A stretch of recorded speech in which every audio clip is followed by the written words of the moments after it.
For that, mate. What a start to the stream. I almost knocked my drink over. Literally straight away, I almost knocked my drink over. I was like, fuck. Imagine I started the stream straight away and then just instantly just spilt my drink all over my keyboard.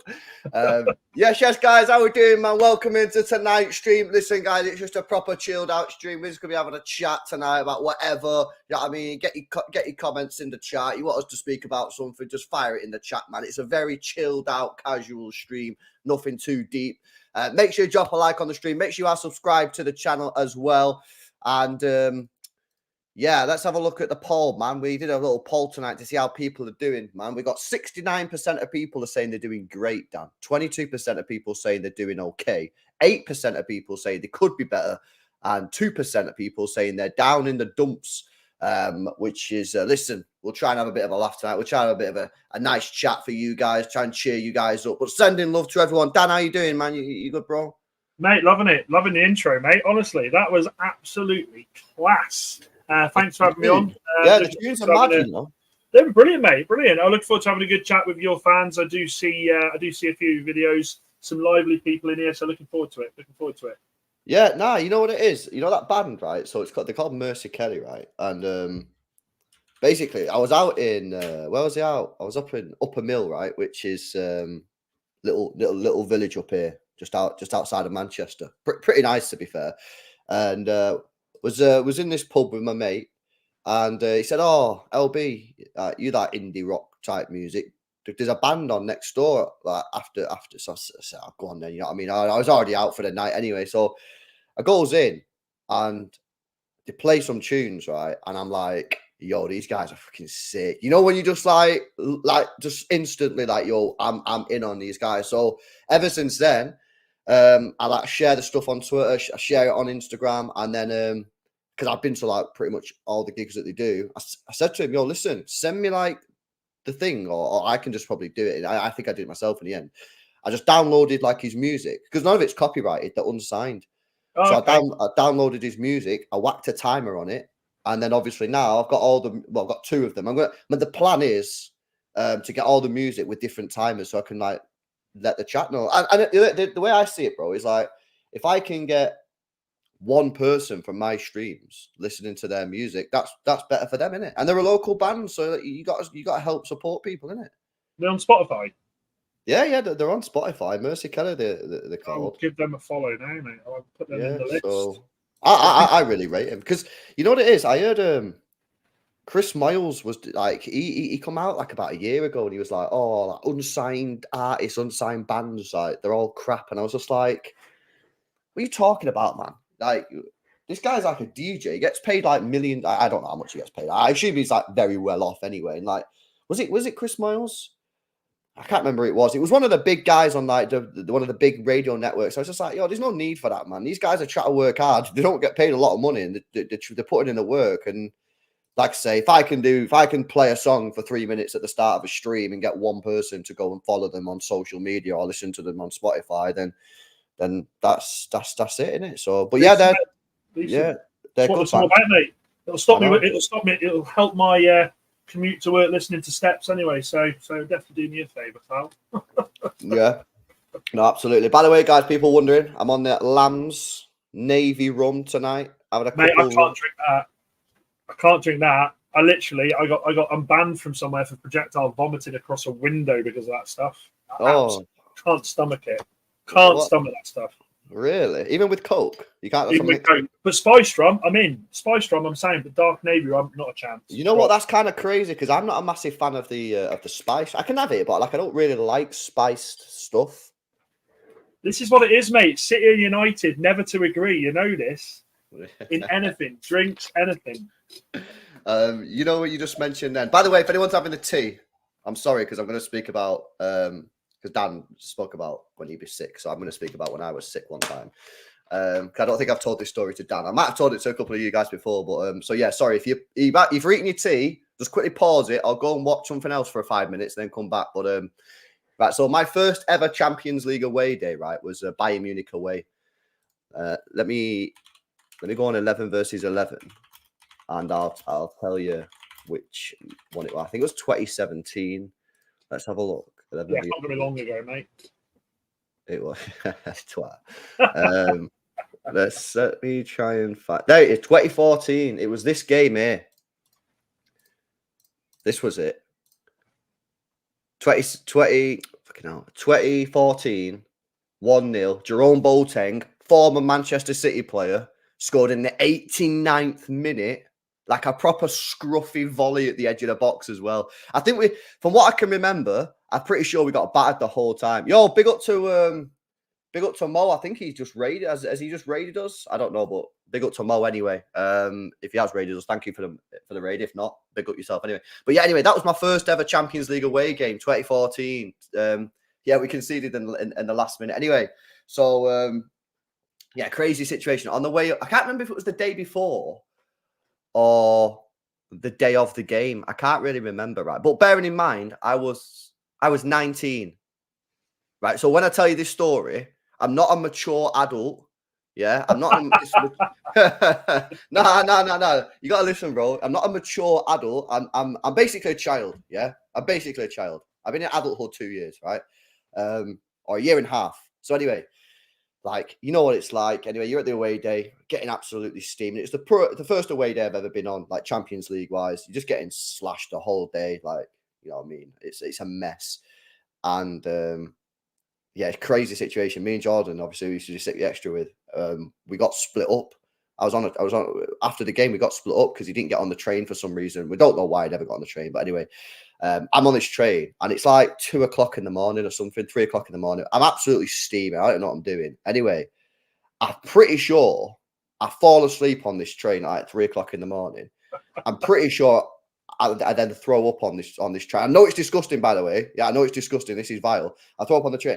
Anyway, next thing, this guy, yeah, is slamming the window next to me, yeah, because he's on the train. He's slamming the window next to me, and he's going, "This is Germany. This is Germany. Get off the train." And I'm like, "Yo, what the fuck, man? I'm 19-year-old. Like, I don't know what I'm doing. I'm a complete mess." Next, so I get off this train. I don't know where I am, bro. I'm absolutely gone as I'm like, this is a bad situation. And anyway, I end up walking through this forest in this random Bavarian town. It's literally not the way to start your first ever Champions League trip. But at the same time, it was actually absolutely sick, man. It was honestly a crazy situation. But have you had any mad sort of stories, bro? Mate, well, quickly go back to the reason I can't drink Navy rum. That was a bet. That was a bet. I couldn't neck half a pint of it. And again, I was like 20, 21. So I was thinking, you're invincible back then. You can drink absolutely anything. And I nailed this half a pint of rum, 20 quid in my ass pocket. I was like, sound. Went outside, and you know, you get that taste and you sort of start swallowing, don't you? You're like, oh, hang on. And I've turned around to say, lads, the club's this way. And I've gone, and it has just gone everywhere, and I'm talking everywhere. So and that was I'm 37 now, and I'm still not allowed in that pub. I'm still not. It's disgusting. I hate being sick on a night out. Can't stand it. No pint tastes the same afterwards. Yeah, that is so true. That is so true. Hey, big up to Second City Saint says, "Oh, Kevin De Bruyne with a super chat donation." Yeah, man, Kevin De Bruyne is back. First bit of football talk on tonight's stream, Dan. You think he's going to tear it up? Yeah, I do. I do, but he's got to be managed, doesn't he? He's got to be managed now. I mean, you have literally got to wrap this guy in cotton wool, bubble wrap, and you got to tape him with the nice expensive tape, not sellotape because it cuts too much. You've got to bubble wrap this guy. I mean, it was quite sad for not as a United fan. Of course, I love it. He can't play all the time, but as a football fan, to hear a guy, a legend of the game, you know, as he has been, come out and say, I can't do 90 minutes anymore. It's so sad to see. And I think, obviously, it showed, didn't it? It changed the game when you come on. This guy changes. Honestly, you could put him in a pub team and they'd be challengers. He just sees things. He sees things that no other player does. It reminds me a lot, and I'm not obviously drawing the comparisons. I don't want to get into that argument. Scholesy did the same for us. Scholesy could see a pass that no one else could see. That's why strikers love playing up top with him. And I think that's what you've got. But obviously the other side of it is you've got to have players that know his game. And I think like that Oscar ball, that goal was stunning. That goal was absolutely stunning. You know, regardless of the fact of the ball, the finish was sublime. So for me, mate, I think he's incredible. And look, as a football fan, it's great to see him back. As a United fan, not so much. Yeah, no, you are right on the managing thing. We got a manager. I think City know that, because I think my theory on this, Dan, is, and I don't know how much he was following this, but I think he's been fit for a long time, because basically when he got injured, right, first of all, and they said, right, he's going to go for this surgery. He's going to be back mid January. He's going to be back mid January. So we all knew he was going to be back mid January, and then don't know, the chat are going to have to help me out with the exact timing. So chat, help me out on this, because you guys might remember, but somewhere in beginning of November or back end of October, Pep Guardiola said in a press conference, oh, he's going to be back sooner. We've been told he's back sooner. It's going to be great news. And then we was all like, all right, okay. So it sounds like he could be back maybe mid-December, early December, whatever. And then a couple of weeks later, maybe a month later, he was asked again and he went, no, it's mid-January. So I don't know I'm not sure. This is just a theory, but I reckon he was available to come back earlier. And I think maybe either the player, the manager, the playing staff, the medical staff, I don't know who, someone's gone, or maybe they all come to it at the same time. Hang on a minute. Should we really push him back? Because the thing is, right, if you bring him back in December, is that going to make much difference in terms of the league compared to bringing him back in January? The league isn't won and lost in January unless you get 10 points behind, and we weren't. We were doing all right. So that's my sort of theory, and I don't know whether it's true or not. But LB, do you and also the City fans in the chat, do you want to see De Bruyne come out and say I don't know if he has retired from international football. I think he's still available. Would you like to see him come out and say Euros and I'm done and try and prolong, or do you think it's something he does? I'm not sure. Well, it's a bit. I can't lie, mate. It's a bit weird anyway when it comes to that. Guy basically slagged off his whole team. He come out after the chat. Was it the World Cup? He basically come out after the World Cup, or it might have. You know what? It might have even been during the actual World Cup, and he's just yeah, the team's not good enough. And he's just bro, what are you talking? I'm sure he said, guys, can someone pull up the quote? Chat, can someone pull up the quote? Kevin De Bruyne on Belgium. What did he actually say? I'm sure he said something my team's not good enough to win anything anymore. And it's just well, fuck, you retire then. Yeah. But I guess the thing is with football, isn't it, Dan? They only play for a limited time. They want to play as much as possible. It's the same argument as why does anyone play for San Marino? San Marino are never going to win anything. It's the honor. It's the privilege and the pride in it. So I think what you've said, I've heard you say on the Football 12 Mans podcast a few times, is you want to see it, and I think I'd like to see it as well with some of our players. We don't go 2 or 3-0 up anymore, but when you are going up against these teams and you're starting to dominate, bring him off. Do you think that's something that you'll see Pep do a bit more now? Or because you've said in the past that it should have been done, haven't you? You've said there's been injuries he's taken when he shouldn't really been on the field. Yeah, so basically, and City have been pretty good at this over the years. I remember Sergio Aguero. That guy never played 90 minutes, pretty much ever, especially under Mancini. It might have changed under Pellegrini, I can't remember. But under Mancini used to take him off all the time. But yeah, so basically my sort of theory on this is Champions League group stage. If you win the league, you become number 1 seed. So that means you're going to get unless you're proper unlucky with the group, you tend to get a good draw, don't you? If you win the league, realistically, I'm not being funny, and it might come across as arrogant. I don't mean it to be arrogant. It's just because the team is so good. We don't really need to play Kevin De Bruyne. In fact, it's not arrogant because the proof's in the pudding. He's not played a single game in the Champions League this season. We won 6 out of 6. So my point is, if you win the league and you get number 1 seed and you get a good group, do you really need to play Kevin De Bruyne in the Champions League group stages? I would probably argue no, right? So don't play him in. That's 6. That's 6 games instantly saved. Carabao Cup, I don't think Pep cares about this competition anymore, Dan, to be honest. We won it 4 or 5 times, and then I just don't think he cares.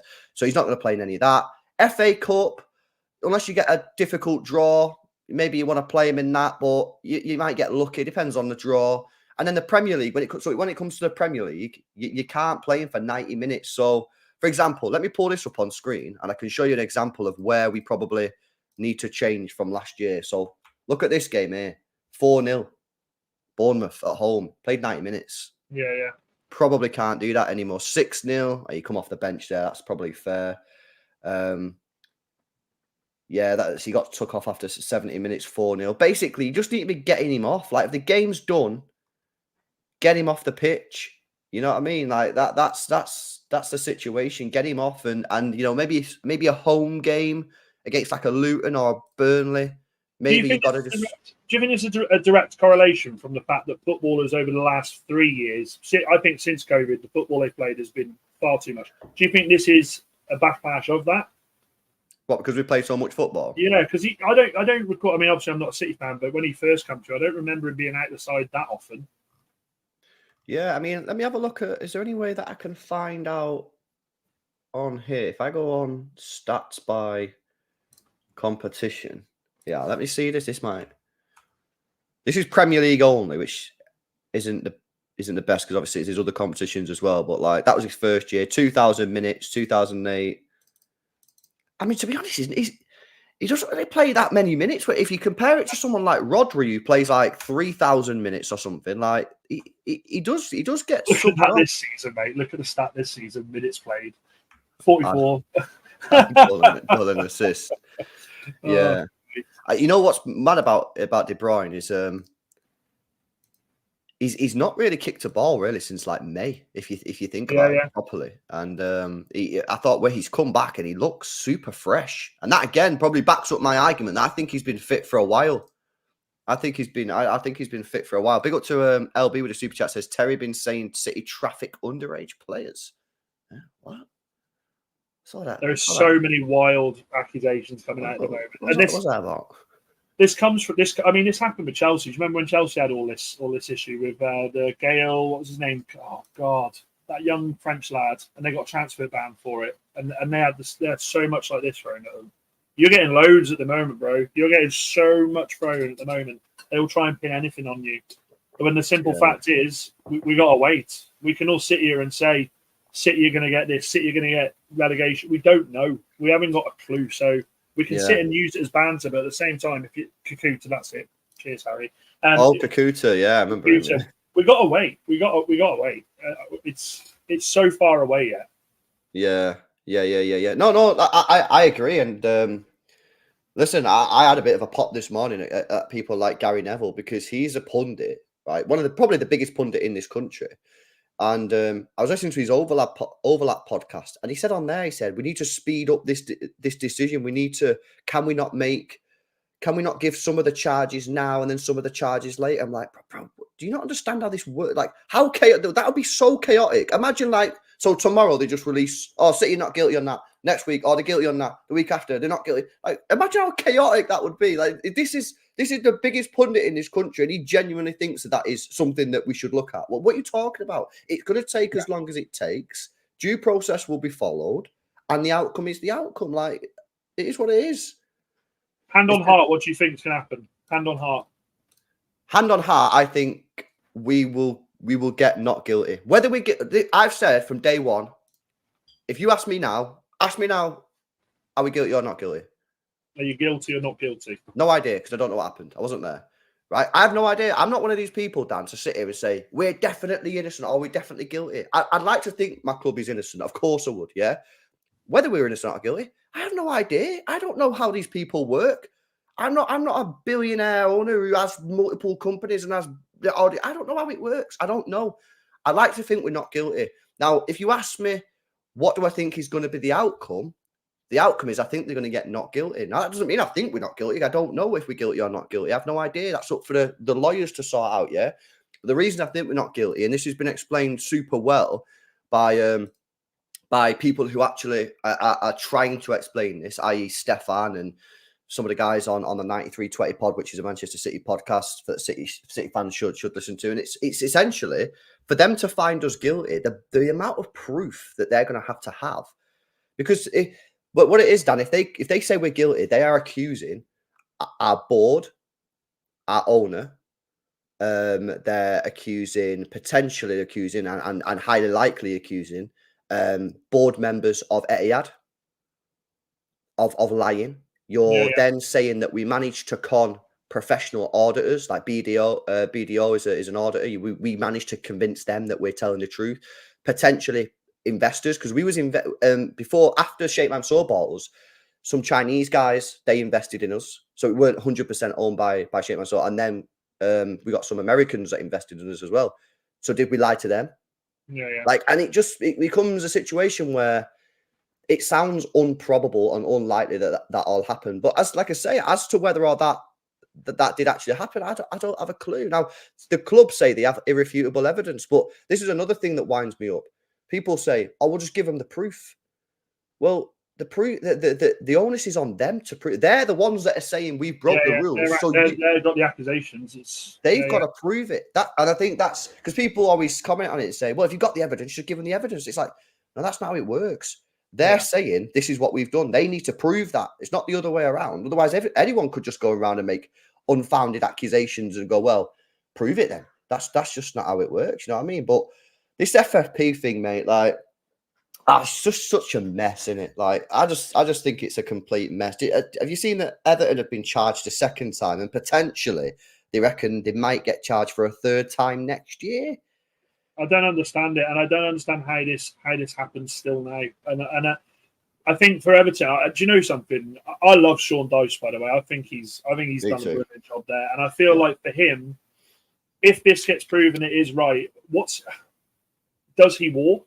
Because do you know what I mean? He has put so much into his club. They had that 10-point deduction. They managed to get themselves back out of relegation zone. If you look at their points tally, if they didn't have that 10 points, they're mid-table. You've got to have a strong character. I know he's a strong-willed bloke, but I can't see why he'd want to stay if this happens again. Well, let me bring up the table because if there's ever a year to get the points deduction, it is this year. But they've already had a 10-point deduction. If they get another 10-point deduction this year, they're going to go down to 7. So they'd be bottom of the league, and they would be what? The next up is Brentford. You'd have to catch Brentford. They're on 9, so they'd be 12 points behind. Yeah, yeah. With just less than half of the season to go. I mean, do you reckon that's doable? I mean, Brentford are in free fall, but obviously even Tony's back.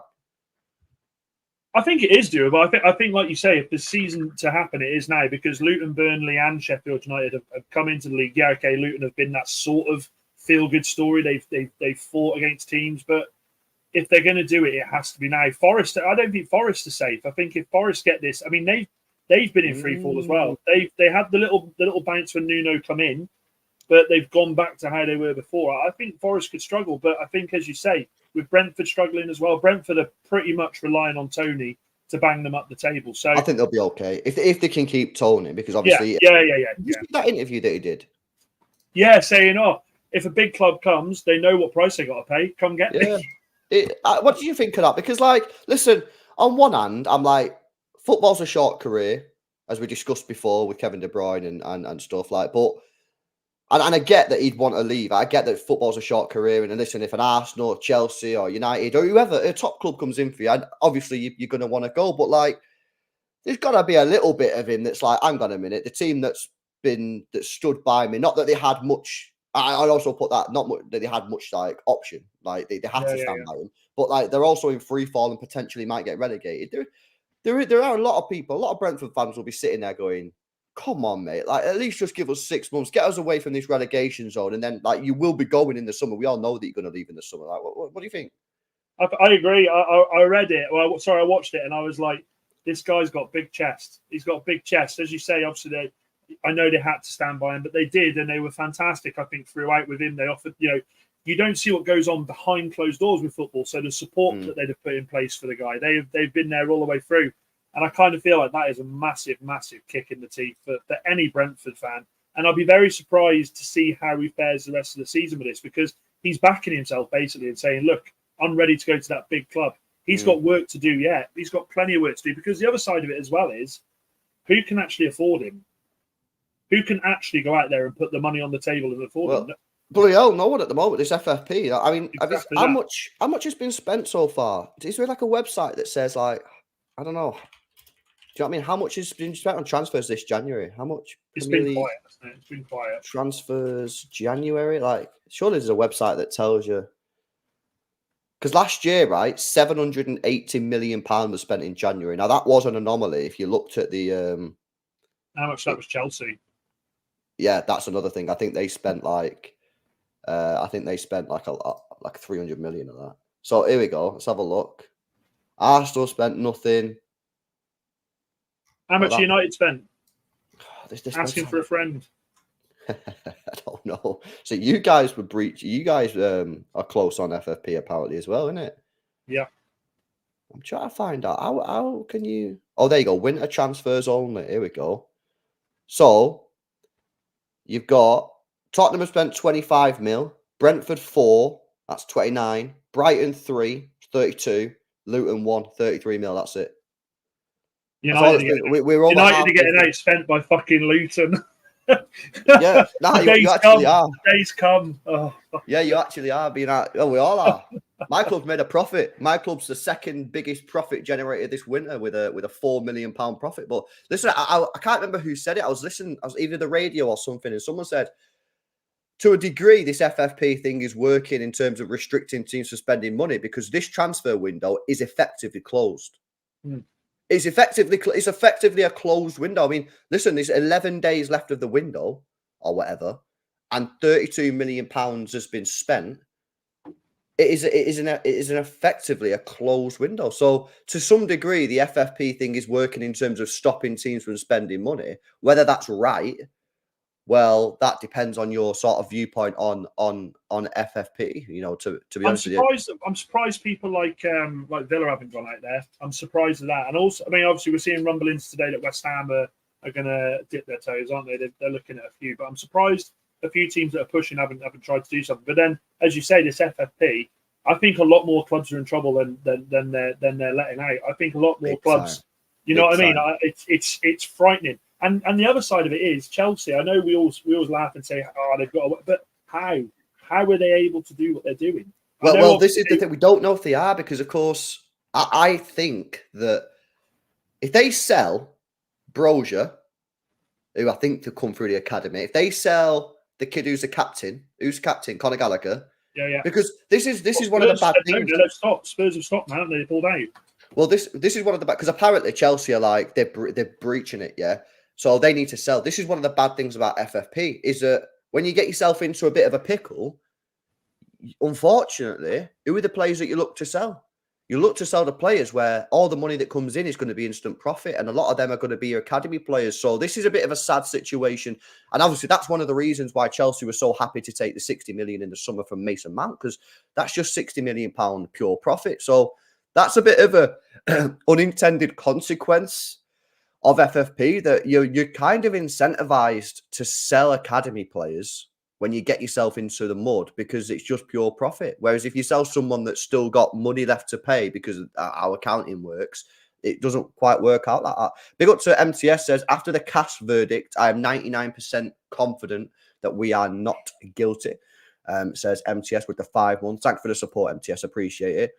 Rustin says, FFP take, introduce a salary cap, help ensure league parity and owners making profit. 2, have debt covenants, forces club to operate efficiently. Now, I have no problem with the second one. Right? I have no problem with that. My problem with the salary cap, right, is, and this might out me as like a mad global capitalist, right, which I'm not, but the thing is with the salary cap is this going to be it has to be a UEFA-wide thing. It can't just be a Premier League only. Because Super League. Super League, yeah. But do you get me? It can't be a Premier League only because then you're gonna stop attracting the top talent.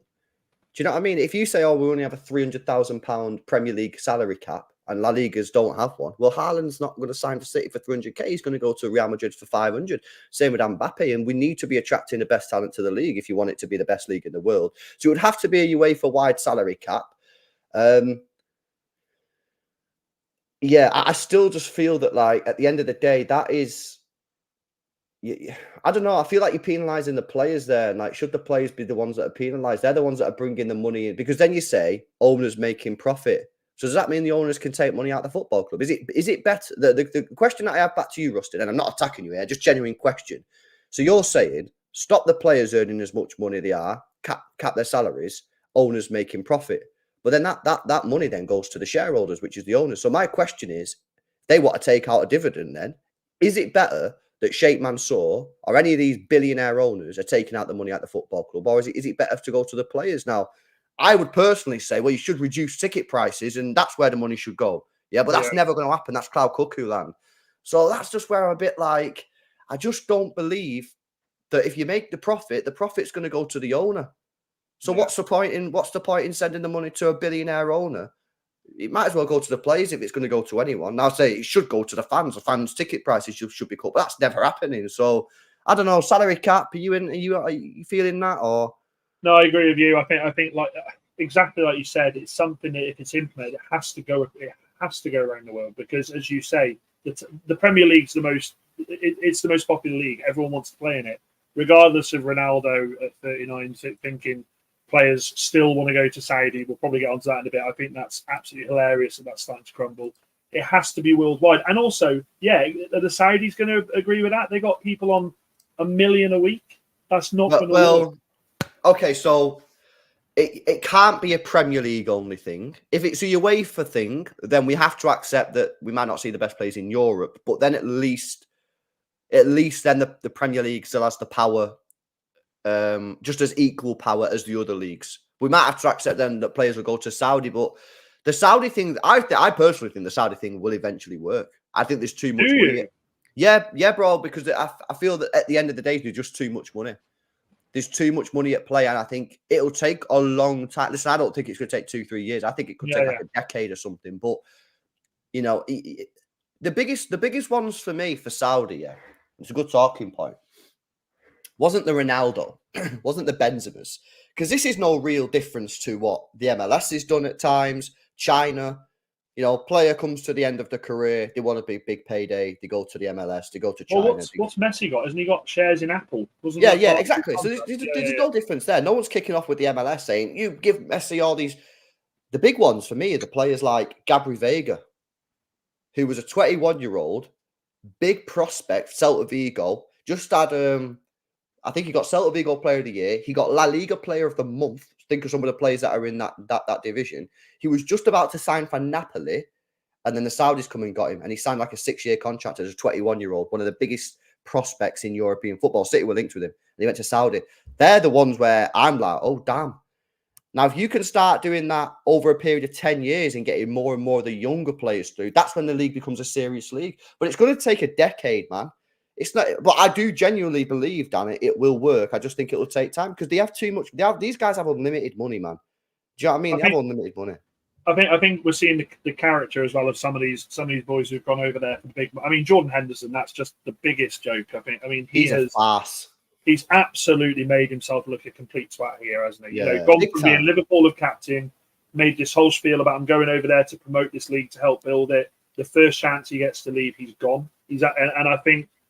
I honestly think it's part of it. I actually think he's realised he's made himself look a twat with the whole thing he did with the LBGT bloody movement. I think it's all that. I think the backlash he's faced, backlash after backlash. I think obviously the family haven't been happy there. For him, I mean, you're hearing some of the stories that he's like literally not taking a penny now. He's not been paid for since he got there. I think it's been an absolute joke. But apparently, did you see that apparently that was for tax purposes or something? Yeah, because they have to be there 2 years, don't they? Or else they get some joke thing. You know what he should have done, right? He should have just come out and been like, yo, listen. When he signed, he should have come out and just said, yo, listen, the deal that's been proposed to me is life-changing to my family, and I need to protect my family. From Wolves. Yeah. And do you remember when Oscar went to China? Still there now. Yeah, and the guy just come out and was like, yo, I don't give a fuck about World Cups. This deal for me is going to set my family and my generations of family for generation, and my family's like chilling. We all kind of like looked at him and went, seriously? But we all kind of respected the fact that, well, this is honest. The problem that I had with Henderson is that basically the guy come out, he tried to give all this BS, all this spiel about, oh, I'm doing it to do this and, do this and the culture and all this bullshit. It was like, bro, just say that you've got a fat wedge. Yeah, and that's why you've gone. And I would have respected that. And now, like you said, the fact he's left at the first time of going and, he's just a fucking idiot, man. A lot of them don't actually live there either, do they? Don't they all live in Bahrain, I think, or something like that? They don't actually live in Saudi. Well, yeah, I don't know the full story on it, but listen, I think at the end of the day, like anything, I think, naturally as humans, we're all greedy to some degree. I mean, I dispute anyone that says they're not. Everyone is greedy to a certain point, but you gotta think this is a completely different culture for someone that's like Henderson. Yeah, I mean, like someone maybe who grew up in that culture is probably fine to go to it, but it might take a little bit of, and for some people it won't be for them. Now, I would say I think the Saudis have handled it very, very well. They've not kicked off, and the rumours about Benzema, about wherever he wants to go. Apparently, if he wants to go, they're just going to let him leave. I think they're dealing with that very well, because what they don't want to do is start going, no, you signed a contract and you need to stay here. These Saudis, that's it. Yeah. Bro, these are smart people, man. I think people like forget sometimes that these are like billionaire guys, trillionaires. These are not idiots. These guys know what they're doing. These guys, all the oil production, all that kind of shit. Yeah, they basically like have a massive say as how the world economy goes on. These are not fools. Yeah. So I think the league will work, but I think it's going to take at least a decade. And once it gets up and running, you watch. I think they'll get in the Champions League, man. I think they'll make their way into European competition somehow. I think they will. I think if they get the league up to a high standard with high quality players, they'll bring in the money from the sponsorships. You know what I mean? Or the Saudi advertising that can go to UEFA, and UEFA will take a cut. I just think it's going to take a long time. Were any of them in the Club World Cup? I didn't see. Yeah, Benzema's team. Okay. Because they're changing the format of that as well, aren't they? Yeah. So there's more. I mean, we'll never know for a long time.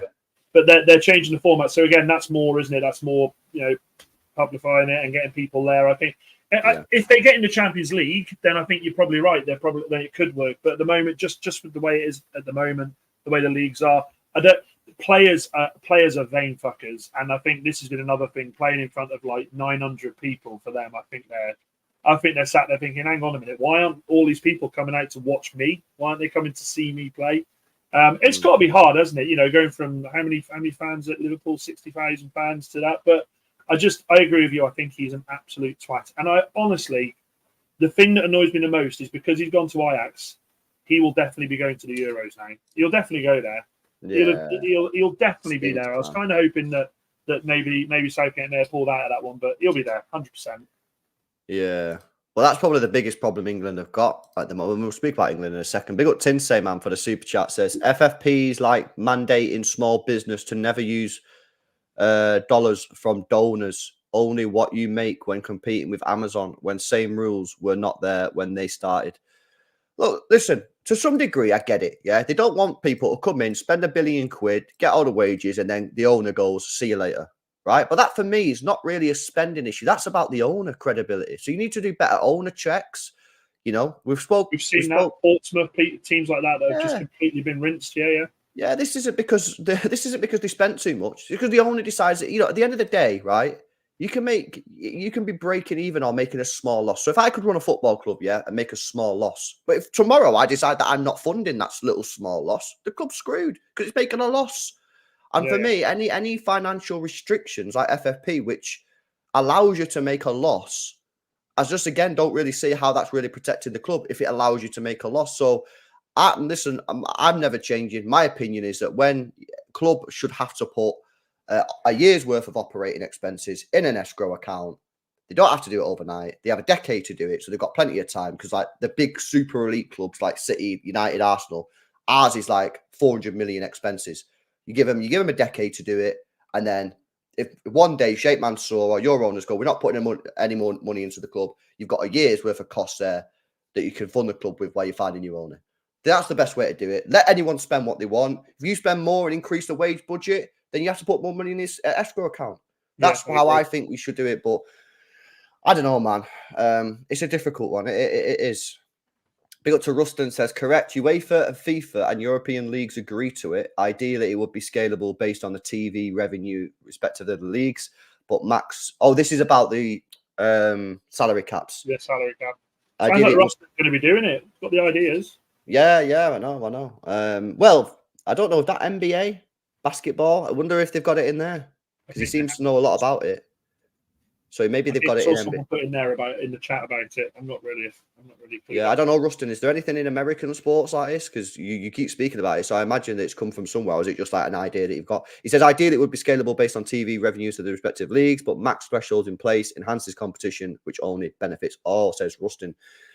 with another super chat. Yeah, listen, I have my skepticism about salary caps for the reason that I've said. I don't think profit should go back to the owners when they're billionaires. I'd rather it go to the players. But if you can come up with a good system, yeah, apparently they do. NBA have salary caps. That's probably why he knows what he's talking about then, Ruston, because apparently it's in there. But yeah, talk to me about England, man, and Southgate in, Southgate out. I've been out since the World Cup, mate, and I think we had this chat on our WhatsApp group, didn't we? We both said the same. All out for Jose, mate. I'd take Jose in a heartbeat. Unbelievable. I just feel like this guy, and by the way, this Southgate has been like linked with some jobs as well over the last couple of years. He's been linked with United, and I just kind of feel like this guy, he was fantastic when he came. What he did was he linked the nation. He got players, doing what they were doing together. Yeah, especially because at that time as well, the country was in a mess because of the Brexit vote. Yeah. Yeah. Just in my opinion, the whole country was like a mess, and it still is a mess. Like, everyone's still split, but like I just felt for that summer, like it just brought the whole country together, and like you went out and just like everyone was chilling. Like social media wasn't a complete cesspit; it was chilling. Like he and everyone loved him, and it was so good. But yeah, go on. Sorry, what were you saying? No, I agree, and I just think like what we've had is we've spoke about this before. The World Cup against Croatia, he completely balls up the semi-final. The final against Italy, absolutely just dropped his pants for that one. The World Cup against France was horrendous. His decisions he made, I thought, were just. And I think going into this Euros, player for player, we've got a team that should be the big boys there. We should be at the same table. One of the favourites. Yeah, but we're not going to be. We're going to go out in the quarterfinals, semi-finals, and it'll be a terrible performance. And then he'll come out and say, "Yeah, but look, the lads give it their all." I don't think he is a winner. I don't think he has that mentality in him to go for the kill. And I think, look, in tournament football, you have to have that, don't you? Of course you do. Yeah, you got to know what to do. And at the end of the day, right? And this isn't me slagging him off. This is just me telling you the facts, because you just said he's not a winner. As a player, he won the first division with Crystal Palace, right, in 1994. He won the Football League Cup, so the Carabao Cup with Villa in 96. He won the League Cup with Middlesbrough in 04. So that's the only trophies he's ever won, right? He won two proper trophies, and then he won the first division with Crystal Palace. As a manager, he's won the Toulon tournament in 2016, which is an under 21 or under 17 like youth, and that's it. Like it's not me slagging him off. It's just saying he's not really won a lot as a player, and he's not won a lot as a coach. Like, so I just don't think he's got the ability to do the unexpected. The great managers have the ability to do something unexpected when they go into a game and the opposition knows our 11. They know what we're going to do, and they have that ability to switch it. Do you know what I mean? And put something there that completely throws it out. We know what team he's going to pick. We know how he's going to play. Yes, okay, we will have a lot of possession, but you can have all the possession in the world. If you're not getting up the field and creating something, you're not going to win anything. And he's so over-reliant on Kane doing something. He's so over-reliant on that. He doesn't trust any of the other lads to do anything. I don't think he knows how to pick half the lads. We've seen him with Foden. You watch Foden week in, week out, you know what he can do. I don't think he has a clue how to manage Foden. Well, the biggest embarrassment he's ever done for me as English manager, and he's done quite a lot, was when he come out and someone in a press conference said, "Why don't you play Foden in the middle?" He says, "Pep Guardiola don't play him in the middle." What are you talking about? Yeah. What are you mentioning Pep Guardiola's? Pep's got Kevin fucking De Bruyne. He had David Silva. He had Ilkay Gundogan. What are you talking? Why are you speaking about it almost as if like, well, I'm right. Pep doesn't do it, so I'm not doing it. So I'm like Pep. Nah, mate, that's not what. That was horrific. When he said that, I was like, "What are you waffling about, mate? You're chatting absolute macker." Yeah, and he goes back on himself. He goes back on himself. Like when he started with England, he's like, "I will pick players on form. Players who deserve to be here will be here." And we've seen it for so long. He's stuck with Henderson. He's stuck with Maguire. These players who don't deserve to be in the team. And you look at defenders out there who are eligible for England that should be playing a lot more for us. You know as well as I do, Maguire will play, I'd say, 10, 15 games between now and the rest of the season for Man United. Mm-hmm. He will start the first game in the Euros, 100%. Yeah. Oh, yeah. Yeah. No, he probably will, man. He probably will, absolutely. And you know what it is when it comes to Southgate, right? Is that like people say, Yeah, but he's got us to finals. He's got us to semi-finals. Have you had a look at his run? Because he, you know, and again, like, you can only beat what's in front of you, and I get that, right? So before anyone goes, yeah, well, you can only beat what's in front of you, I get that, yeah? But look at his run, right? So this is World Cup 2018, which I think was his first tournament. Yeah. Tunisia expect to beat them, yeah? Panama expect to beat them, got beat off the difficult game 1-0 in the group stage. Colombia expect... changed the team as well, by the way. He tried to be cute and changed... He changed the entire 11 for that one. I'm not sure. I can't remember. Yeah, he changed the entire 11 for Belgium.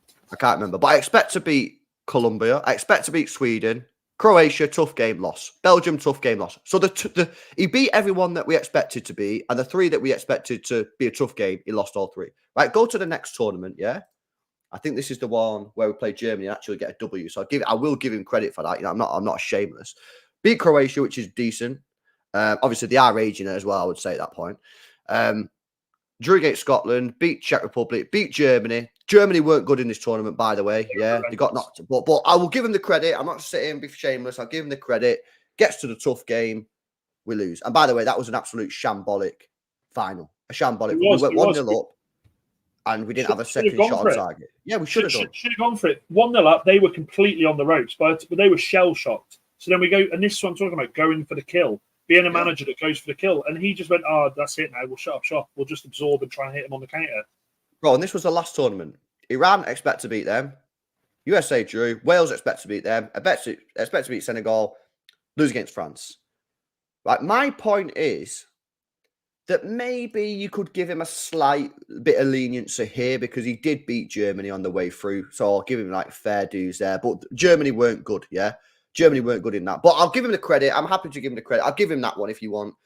But my point is that he gets very easy runs. Yeah. There's very easy runs. And then as soon as you get a decent team, he gets beat. So my point would be, well, is he any better than Capello? Because Capello, yeah,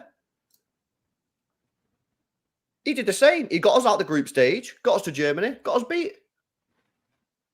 Now, it probably is slightly better than Capello, yeah, because we still struggled in the group stage. But the point is, so he does well, gets us to a decent spot. But then as soon as we get up against a decent opposition, we lose. And that's what Capello did for his one tournament. He got us out the group, right? Pretty grim, but he got us out the group. And then we lost against the team. Now, again, you can speak about that game against Germany and that. But at the end of the day, like, you've got to be able to beat these proper mint oppositions. I just don't think he's got that in his locker, mate. 100%. And the thing is, you know as well as I do, I can see him getting us to quarterfinals, maybe spamming a semi-final and signing a new contract and being there for the World Cup. Honestly, I can see it because people have put in the chat, and big up to him. He is a yes man. The FA love that. The FA absolutely love that. That's why we never got Harry Redknapp. That's why we never got Clough, people like that. They love people who will sit there and take it. Let me question you on that. When you say yes man, I get that when it's club football. So Chelsea, for example, they want yes men. Yeah, that's why they got rid of Tuchel, because they said something to him. He went, nah, you're not doing that. And he went, well, see you later, then we'll get someone who will. And they've got Graham Potter, and then they've got, obviously. But when it comes to England, what does that actually mean? Like, what is he saying yes to? Like, you don't get to spend any money on players. Like, do you know what I mean?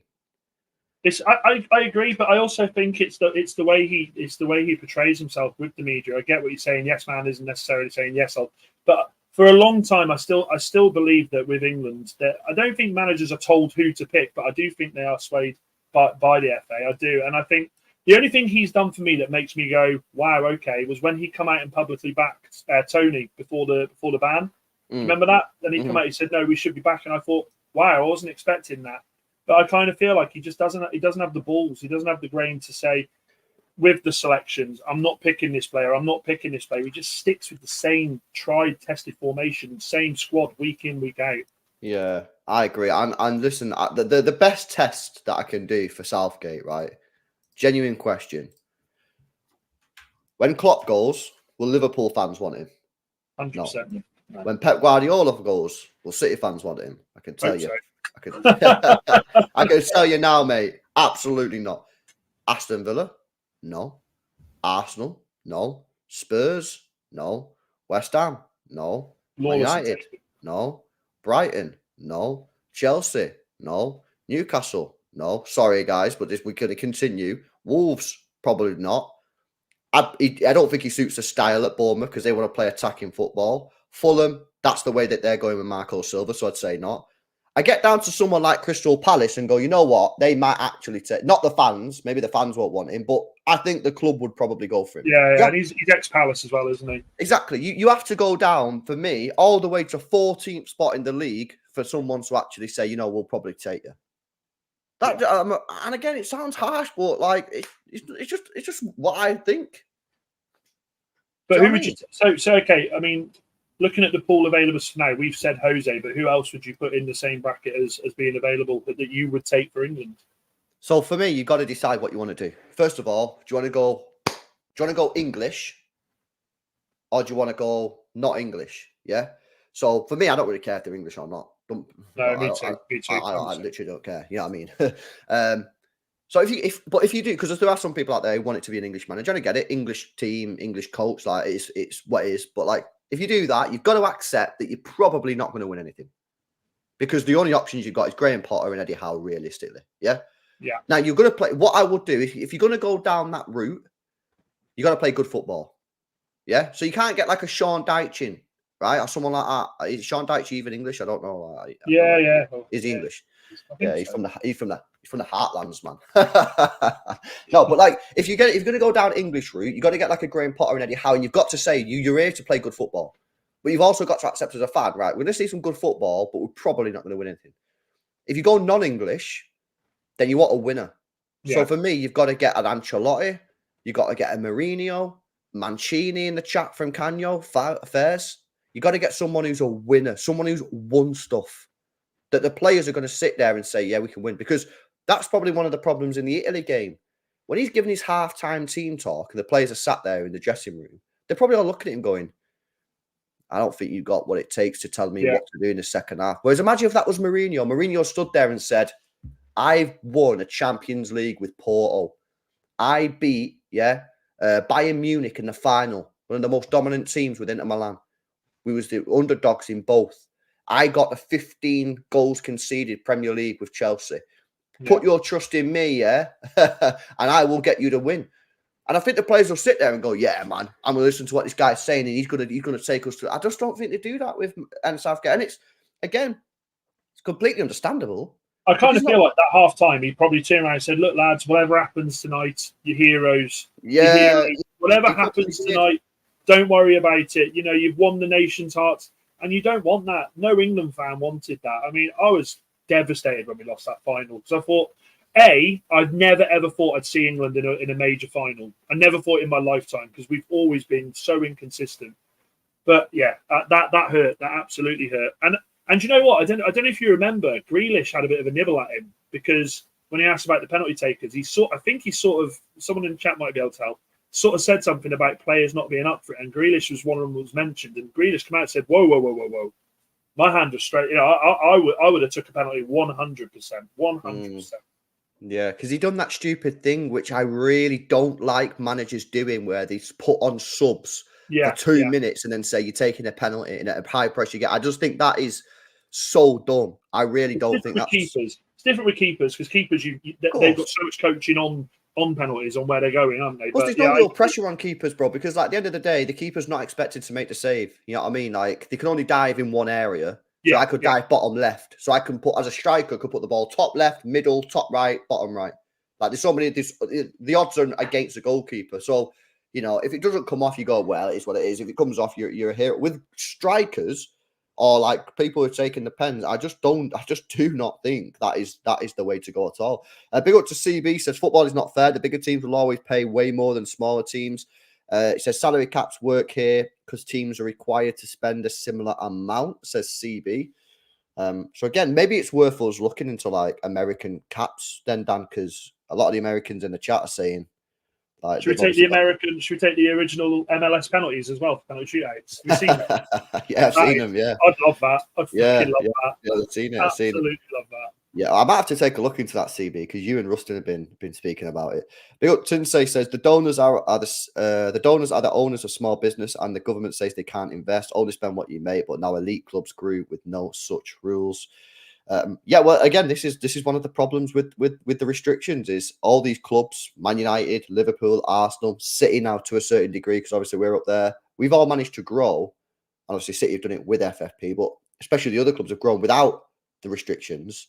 So they've now got the benefit of spending what they want. And now the other clubs are saying, well, you can't spend what you want. You got to do it slower. So listen, I don't know. I don't know where you go, bro. I don't know what you do. Do you think clubs will end up sort of ganging up together to try and fight FFP a little bit and see if they can change what it is? Or do you think we're starting to realise what City fans have been saying for a long time, in which FFP is, it does probably stop club spending recklessly, but only to a certain degree. But ultimately, it will keep the big clubs at the top. It will, because you look at Newcastle now; they're under pressure to sell. Yeah. They've got the richest owners in the history of football, and they are under pressure to sell players. If that doesn't scream keep the big boys at the top, I don't know what does.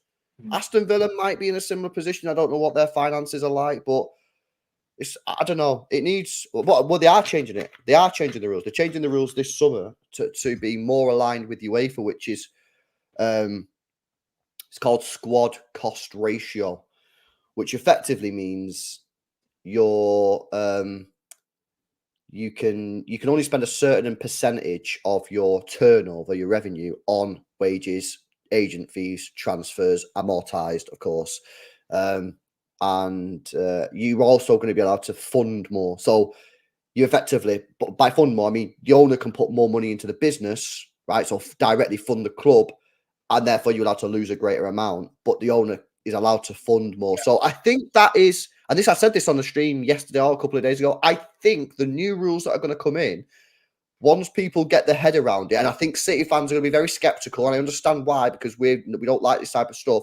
But I think from what I've seen, it looks to me to be a more acceptable type of restriction, because it allows more owner funding, which is right. If an owner wants to put more money into a club, if the Glazers turn around tomorrow, Dan, and said, listen, we've changed our mind, we want to start putting more money into the club. It's never happening, of course. But if they did that, you obviously want them to say, yeah, that's fine. It's going to allow that to a higher degree, and it's going to allow more losses. But it's going to control wages more. There's going to be more of a focus on wages and getting those wages down, which I think is good. And the agent fees as well. You mentioned that before, because agent fees over the last 10 years have just soared, haven't they? They're out of control, I think. Yeah, I think last year or year before there has been some controls that have come in, but I still think they're pretty high. I still think they're like they're crazy fees, man. I mean, Mr. Iola used to make so much, didn't he? Yeah, of course. Yeah, before he passed away. Yeah, because he passed away, I think, in the lead up to us signing Erling Haaland.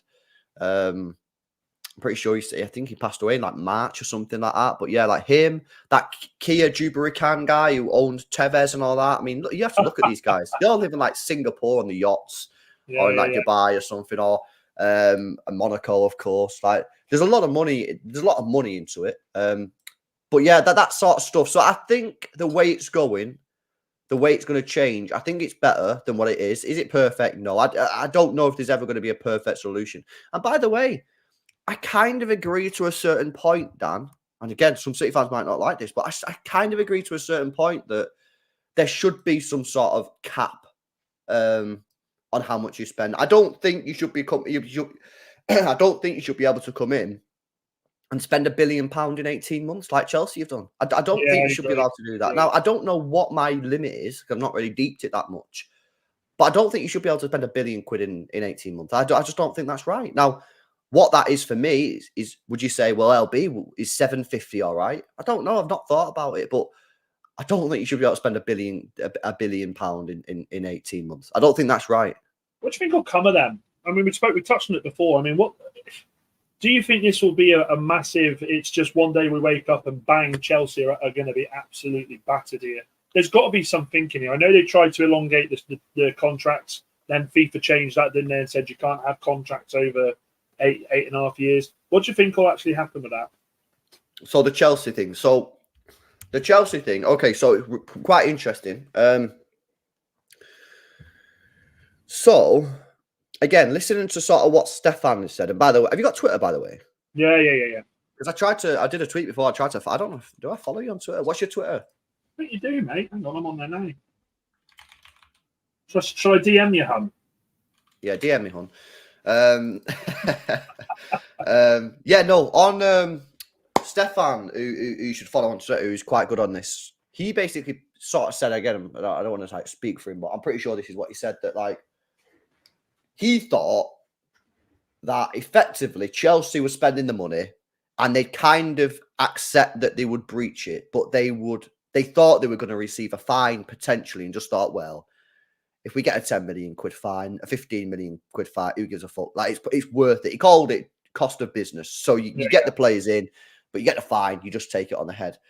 Now, however, though, it's obviously not as lenient as that. They're taking it seriously. And if the independent commission look at it and go, you've done this with a blatant disrespect for the rules, they could throw the book at him. They could get like a massive points deduction. So this is why I think Chelsea are panicking a little bit. This is why you're seeing all the rumours of Bruyne potentially being sold.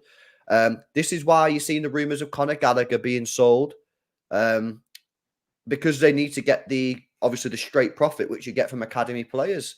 Now, if I was Premier League clubs around them, so West Ham, I've seen West Ham are interested in Bruyne for 50 million, which I think if West Ham go ahead with that, that's just ridiculous because he's never worth that. So Steve Bell in the chat, yeah, if your club signs Bruyne for 50 million, yeah, what are you doing? But it wouldn't imagine if the Premier League clubs just looked at Chelsea and went, you've completely fucked the market. You spent £1 billion in 18 months. You complete joke.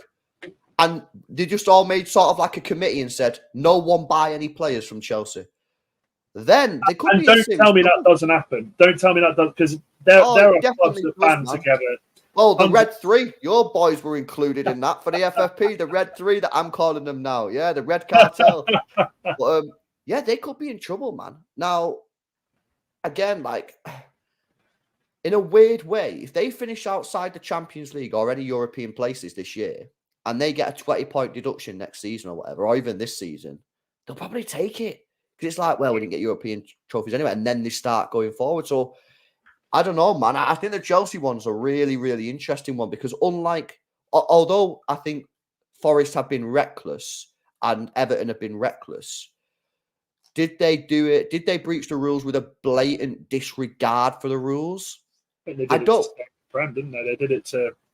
Yeah, I don't think you can say they did with Chelsea. I think you can look at it and say it looks certainly like you probably did because you spent £1 billion in 18 months. I think even the most. And it was the transfer strategy as well.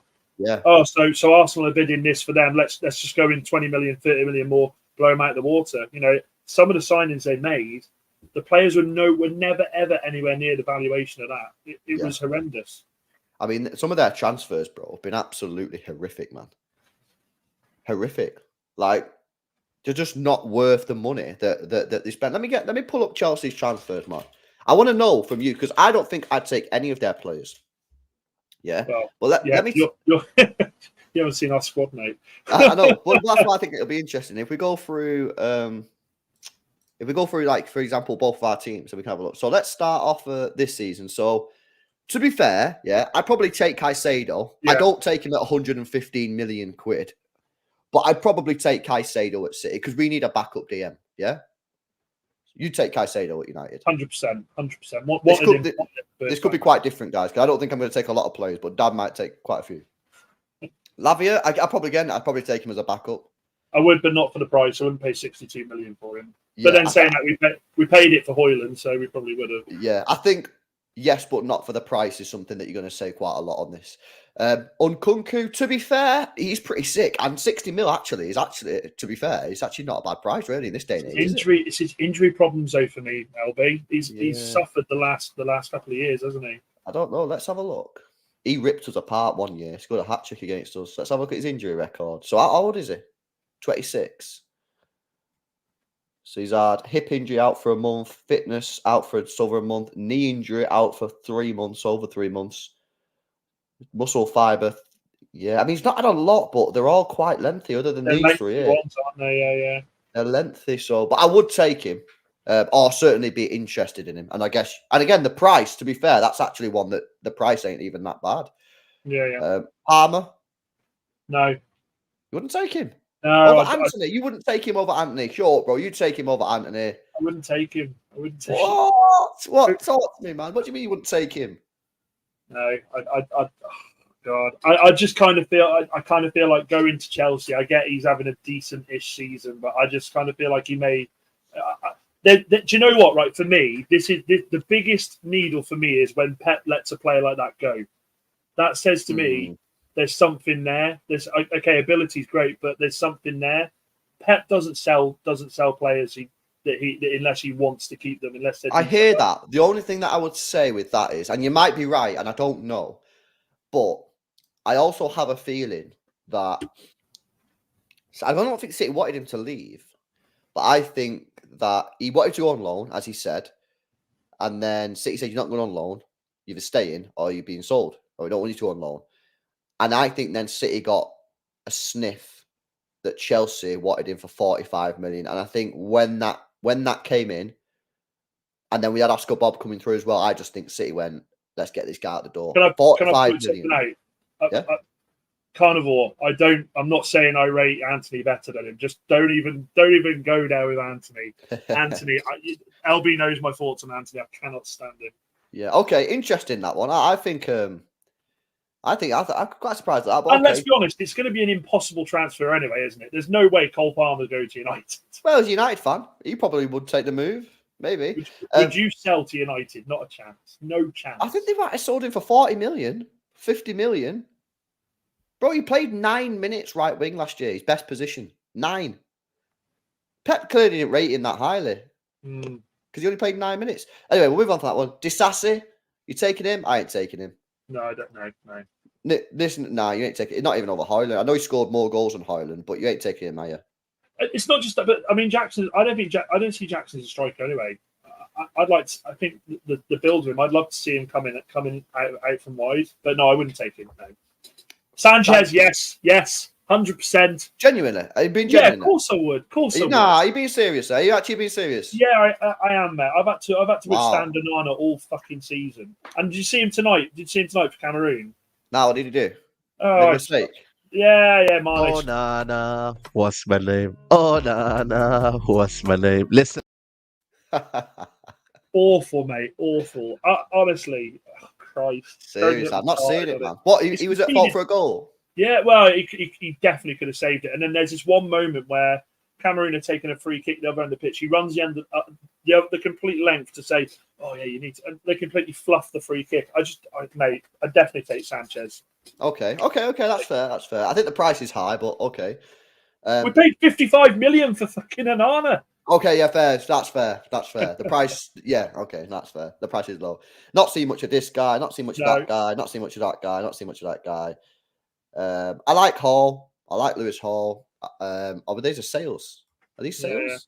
Yeah, I don't know what's going on there. Okay, let's go back to last year then, and then we'll do this, and then we'll leave it. Enzo, you taking Enzo?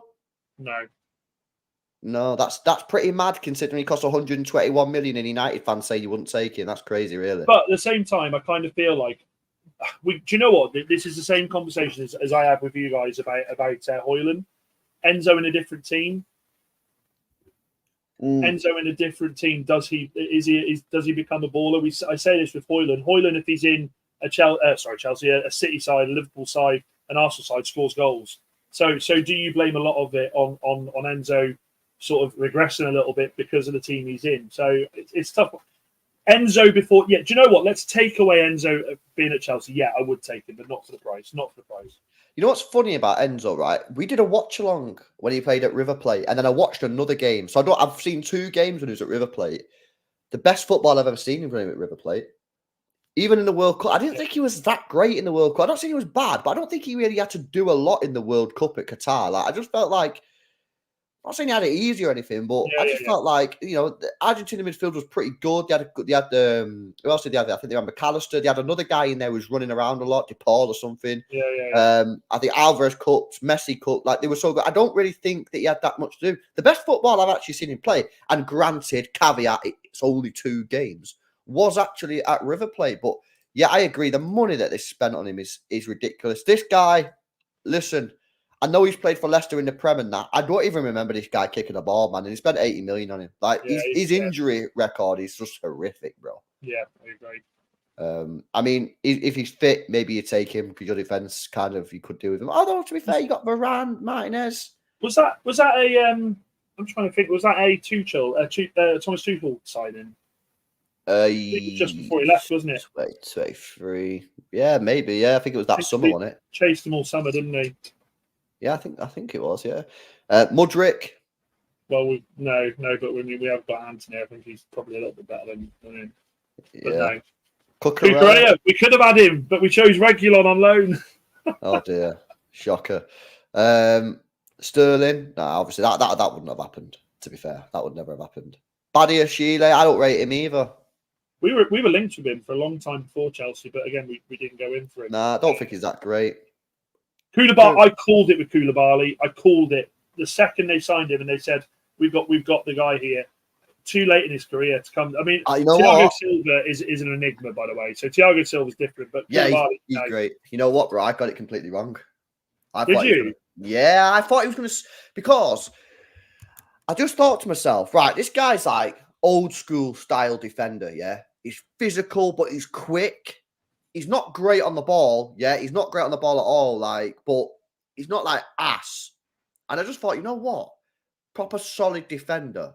I think this is a shrewd sign. And I know everyone at the time was like, yeah, he's 30 years old. He's 31 years old. He's paid 35 million. I'm like, I think this is going to be a good deal. Because he could play till he's 35, 36. And I don't know what it was, but like within games of him playing for Chelsea, I was like, oh, damn, that's an L, take LB. Like, I got that 4 games in, it was like, this guy's done already. It's done. It's done. Yeah, no, absolutely. Big up to Tinsay, says Chelsea player retention. Piss funny. Receipts are handy, says Tinsay with the super chat. And Rose says, good work, guys. Big up Rose for the super chat. And yeah, cheers, guys, on this Friday night, man. Hopefully you're enjoying the show. Make sure you drop a like, subscribe to the channel. I don't know how long you've got, Dan. I said before, just let me know when you need to go. I haven't heard a bang on the stairs yet, mate. So she's obviously still. So we're chilling, yeah. So hopefully she's watching a movie, innit? Yeah, I mean, because the movies these days, bro, are like 3 hours long. I went and watched Napoleon. You seen it, Napoleon? No, mate, no. Don't worry, guys. I won't give you any spoilers, but well, we know what happens, mate. It's a historical film. It's like saying you go to watch Titanic and not yeah, but on that, actually, good point about that. Anyway, first of all, yeah, I thought it was a good film, but it was like 3 hours long, and I'm finding nowadays films are so long, and I'm like, I swear down, when I was growing up, they were like 90 minutes, hour and a half. Yeah. Now they're like 3 hours, bro. You know what I mean? I went to watch Oppenheimer at the cinema. Honestly, that dragged. It was a good film, but it was a film I watched and I thought this could have been done in an hour and a half. This could have been done in an hour and a half. Yeah, I don't know why this so long, man. But like Napoleon was okay because it was like it's all action throughout the film, so like it's it goes quite quickly. But like I want to watch Oppenheimer because it looks like pretty interesting story. But I know for a fact that, like you said, it's one that probably will drag. So, mate, honestly, I'm not trying to bring the mood down, but it's a film I watched and I walked out the cinema thinking, "Holy fuck!" That's scary. Yeah. What could happen? But yeah, it's a good film. But Jesus, you're right, and I think this is the problem, though, isn't it? I think these films now, there's no limitation on them. You look at the Marvel films. The Marvel films are 3 hours a time, and if you watch the whole, you can't sit there and go, do you know what, I'm going to watch all the Marvel Phase 1 or whatever it is in one night. You can't do it. You can't do it. Yeah, no, it is mad, but yeah, Napoleon. Something that, because when you said then we know what happens, is that whenever I watch a film, I always go on like Reddit and after I've watched the film, not before, and see what people are saying about it. The amount of people in there that was like, there were so many historical inaccuracies in this. And I'm like, bro, it's a film. It's not a documentary. It's not on National Geographic. It's not on the Discovery Channel. It's not a series. It's not a Netflix documentary. It's a film. There's going to be parts of it which is done for entertainment purposes. It's not 100%. Like, bro, you're not going to get a history degree, from watching Napoleon. Like, it's a film. if you want to know the legit stuff, go and read a book or go and do a university degree, history. And I was just like, why do these people do this, man? Like, if it was a documentary, on BBC One on a Sunday night, and you got David Attenborough. Yeah, and he's like, oh, In the wild. Napoleon attacked from the right hand side, and they get it wrong, then fair dues. Feel free to criticize because that's a documentary, but this wasn't a documentary, it was a film, and it really triggered me. Now, it shouldn't have triggered me. I agree, it's pathetic. Yeah, I'm 29. I should not have got triggered by it. But I was in the car on the way home. Danielle was driving it. I was in the car on the way home reading the. Mate, my missus is called Danielle as well. Yeah, bro. I was just like, what are these people doing, man? It was a film. Just like, oh my god, man. Mate, have you seen that they're doing a third Top Gun as well? Oh, you know what? I've never watched any of them. Get out! Get out! What? Are you serious? When the last one come out, I was like, I'm going to watch the first one and then go and watch the second one at the film. And for whatever reason, I never did. But that is actually something that I do legit want to watch. And I probably, now you've said it, I'll probably watch it soon. But I was meant to watch it because when it come out in the cinemas, I was like, I would go and watch that in the cinema. But the thing is, I didn't want to watch the second one without watching the first one. And I think I just never got I just never got around to watching the first one. So it just never got done. Do you know what I mean? Yeah, no worries. Big up to SB says, great stream. You two are funny. Thank you very much, SB. And LB says, LB, Ruben Diaz's girlfriend just entered Love Island. What? I'm Googling that. Nah. Surely not. Nah, mate. No way. No way. No, I don't think it is it? Surely not, bro. I think we've been banned. Hang on. No, she's a Love Island star, is it? Yeah, but he just said she's just entered Love Island. So, like, she's on it now. Hang on, I'm going to Google her. Oh, wait. Apparently he's dumped her and... Yeah, she signed up. She signed up. You what, mate?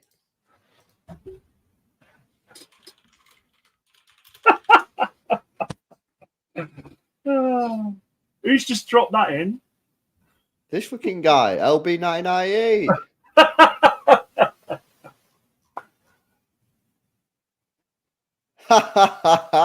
No. Big up to Freddie, man, on City Extra. Look what he just tweeted. 14 minutes ago, he just put this out, Dan. It's time for a different Ruben Diaz. Oh my god. Yo, what the hell? That's great. That's brilliant. That's absolutely brilliant. Clearing the search history. His wife goes on the computer and wonders why I'm Googling fucking Love Island girls. That is too funny, man. That is too... I can't believe he's tweeted that as funny. Guys in the chat, you should be rinsing this guy for not watching Top Gun. That is a rite of passage of being a man. You have to watch Top Gun. You have to. In fact, I can't even say the best bits because it ruins the film for you. That's the worst part. I will watch it. No, I will watch. Like I say, it's not that I'm not sitting here saying, "Oh, don't want to watch it. It looks dead." Like I want to watch it, and I was going to watch it. I've just never really got round to actually doing it. So pulling the trigger. Oh, did you get it? Pulling the trigger. Top Gun. I like that. That's pretty sick. That one actually, isn't it? That's what happens when you've nailed fucking. Alec Johnson's been absolutely destroying me for being a United fan all night, and then just comes in with a can't beat old movies, Alien. He goes from being like, "I'm going to batter you, Dad," to, by the way, there's a movie you should be watching. Love that. Yeah. Alec. Big up Alec. Alec's always in there. Alex is always in there, man. But yeah, no, listen. Like I say, when it comes to the films, you know what's interesting? Actually, I don't know who said this, but films now. They've changed how like they make and like what type of films they make. So I was listening to what's the guy called? The hench guy. That doesn't help, does it? No, you say. What's the like? If I go on Google and put in hench guy, don't do it. Don't do it. Nah, if I just put like hench actor, yeah. Which guy was it? What are we doing? No, I want to tell you who it is, man. Not him. This guy here, what's he called him? Mark Wahlberg. Come on. Oh, yeah, Mark Wahlberg. So apparently, right, so basically what he said is, back in the day, the way they made movies and films for, obviously, the box office, but then they made a lot of them. They made most of the money, or a lot more money, in after sales, like DVDs, video, all that kind of shit. Yeah, cult classics. That's how they become cult classics, isn't yeah, it? exactly. But now no one does that anymore. So now they have to make films which just look sick, like, and it's all about that instant hit because no one buys DVDs anymore. And then obviously the movie companies probably give the movie to like Netflix or something, but they probably don't get that much money off them. Yeah, yeah. So Well, he the said, streaming films a lot more now, quicker, aren't they? Like, do you remember? Yeah. Remember back in the day, it was like the cinema. Then you had to wait like 12 months for it to be on DVD. Now it's like cinema 2-3 months later, it's streamed, isn't it? yeah. Well, probably another one of the reasons they do that is because you know, they don't do it quick enough. People just get it illegally, man. Do you know what I mean? People will just stream it illegally or whatever. Like that's what they'll do. So they have to put it on these streaming services quickly. Otherwise, people will just get it dodgy. You know what I mean? Just mate, I don't know what Alec Johnson started here. Now we got a couple of comments here of why in westerns you see so many horses but not enough horse shit. I love. I've never thought about that. I've never ever thought about that. What is he talking about, Alec? Bro, what have you nailed tonight, mate? I can just picture Alec like this with his remote to his missus. See again? No fucking. There's no horse shit again. There's 12 horses there. You know what's mad, right? I was listening to a song before, proper old school song. Yeah, do you know a woman called what's she called? Leslie Gore. Yeah. Yeah, she's about your age. Quite young then, mate. Quite young. Don't let the beard fool you. I'm not that old. Yeah. She was born in 1946. Oh, God, mate. Mate, do you know how much trouble this beard gets me? I had a woman in the shop a couple of weeks ago come up to me, right, and she went, "Respect," and I went, "What?" She went, "The beard." I went, "Oh, thanks." She goes, "I love the fact you dye it like that." I said, "Who the fucking hell tries to dye it ginger?" And then what on earth is that, mate? When I went to Poland, me and the wife are walking, lovely holiday around Krakow, right? And these Polish people are walking past me, and they're just going, Yeah, what? they didn't know how to. Like, I swear, people think I fucking dye it. Sadly, I was born with it. Yeah, but yeah. Anyway, I seen a song. I was just like scrolling through like TikTok or like whatever. Yeah, scrolling through it, and then one of her old songs come up. I never heard the song before, and it was in black and white. And all of a sudden, I had an urge to watch black and white films, and I've never done that before. The 70 Steps. That's one I've watched. Black and white film. Fucking brilliant film. Is it? Yeah, I don't know. Yeah. I've never like been into it because I've always been like, you know, obviously I was never born in the black and white era. I was born in the color TV era. But then all of a sudden I was like, you know what? I want to watch like an old film, yeah, on a Sunday after. I'm showing my age now, man. I'm getting old, isn't it? You're 29, LV, mate. Fucking hell. This is what Napoleon does to you. I ain't watching it. Bro, I went to the cinema, yeah, and watched a film about Napoleon. And now I'm telling you, on a Sunday afternoon, I want to sit down and watch a black and white film. Mate, you should do a watch along for it. Oh my God. I'm falling off, man.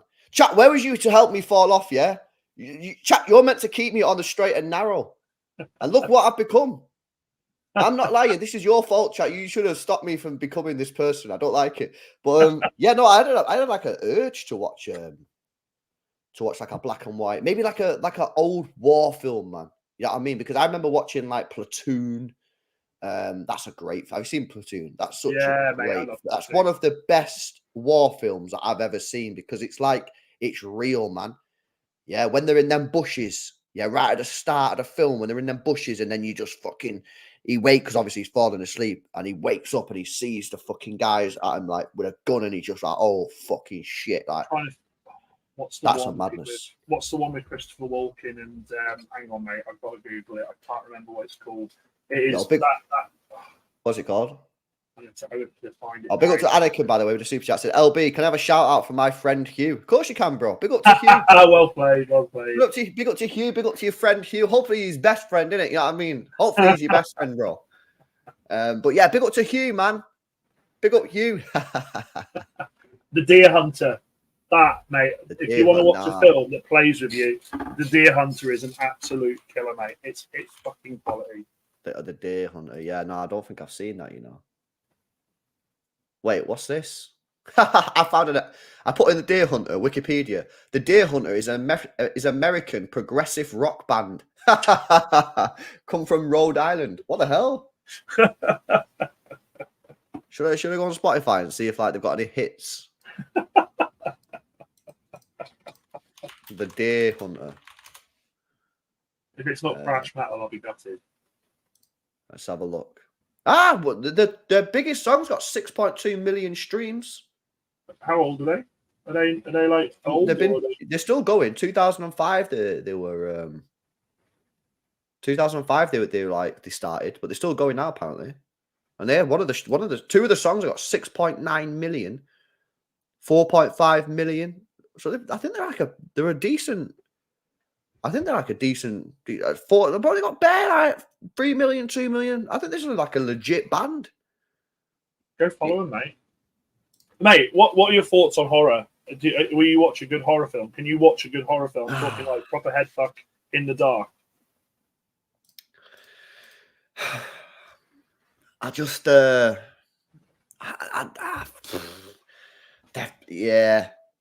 Mate, I don't know. You know the ones that I don't like, yeah, are the ones where it's like it's family based, which most of them fucking are. This is the problem. You know what I mean? It's what's that one with? Oh, fucking hell!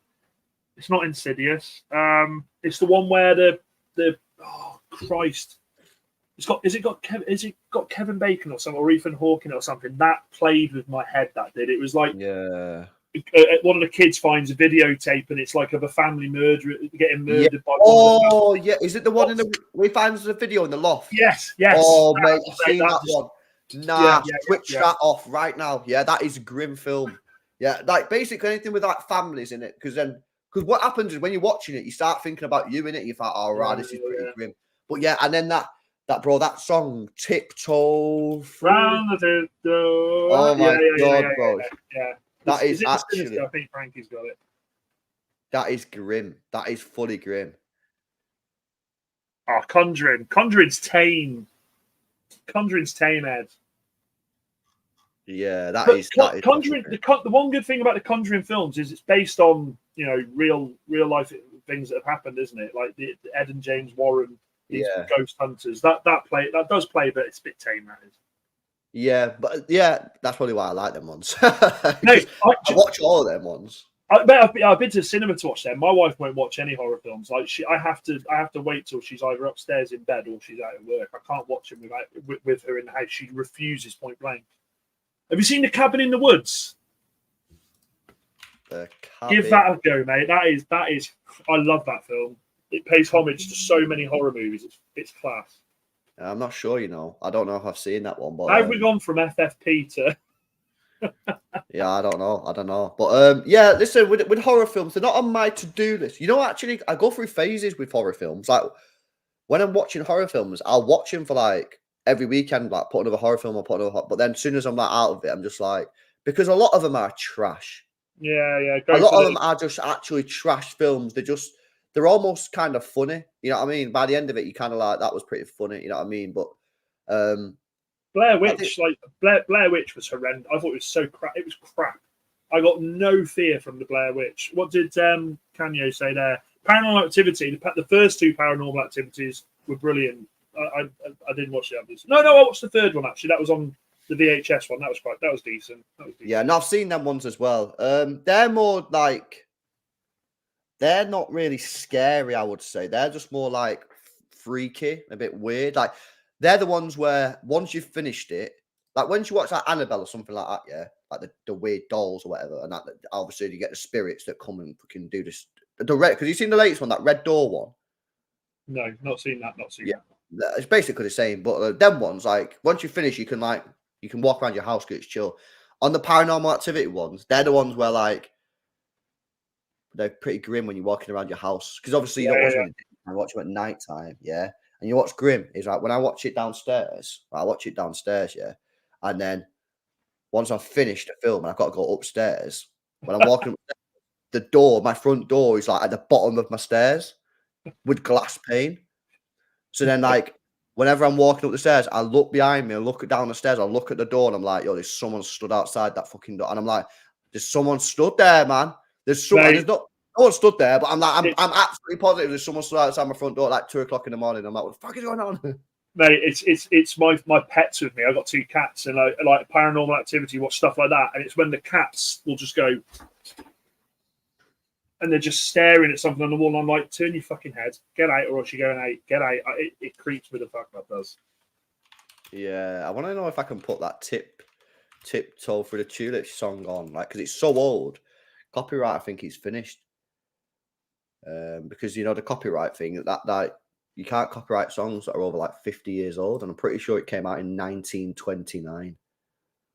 I'm pretty sure. Who in 1929 thought I've got a really good idea for a song, people are going to love it, and then release that crap? Yeah, I don't know. Like, it's weird, isn't it? But the guy looked like a bit of a strange kind of dude when he's singing, but like he's famous now, isn't it? Because obviously the song made him bare famous. Tiny Timmy was called. Yeah. Where does this come from? I don't know. He was born in 1932, died in 1996. He was born in New York for the Americans. But yeah, man, the guy was like, should we just put it on? I think we'll be fine. Let me put it on because it's from time ago. I don't think you can copyright a song from 1929. Listen to this. I mean, look at him, mate. He looks a wrong one straight away from the start, doesn't he? I know. Let me go on singles. Tiptoe, yeah. Come out there, yeah, time ago, mate. Let me just play a little bit then. Listen to this. He did do this song. Oh, tiptoe through the window, by the window, that is where I'll become tiptoe. Now, how fucking weird is that, bro? How freaky is that? Imagine that at like 4:00 in the morning. Yeah, imagine you was asleep, yeah, and you heard that downstairs in your front room, and then you looked to the left to see if Dan was there, and she was there, and you're like, oh fuck, someone's downstairs singing "Tiptoe Through the Tulips." Like, what are you gonna do? Mate, I'm taking someone with me if I hear that. I don't care who's down there. I'm going out the fucking window. That is grim, man. Tiptoe Through the Tulips. That is, honestly. It sounds like my wife for karaoke, Alex says. What do you like on karaoke? You like karaoke on that? Mate, I'll put a couple out there, mate. I normally go for a bit of mate. In fact, I'll tell you a story about karaoke. When I was traveling across America, we went to New Orleans and found this massive karaoke bar. It was ace.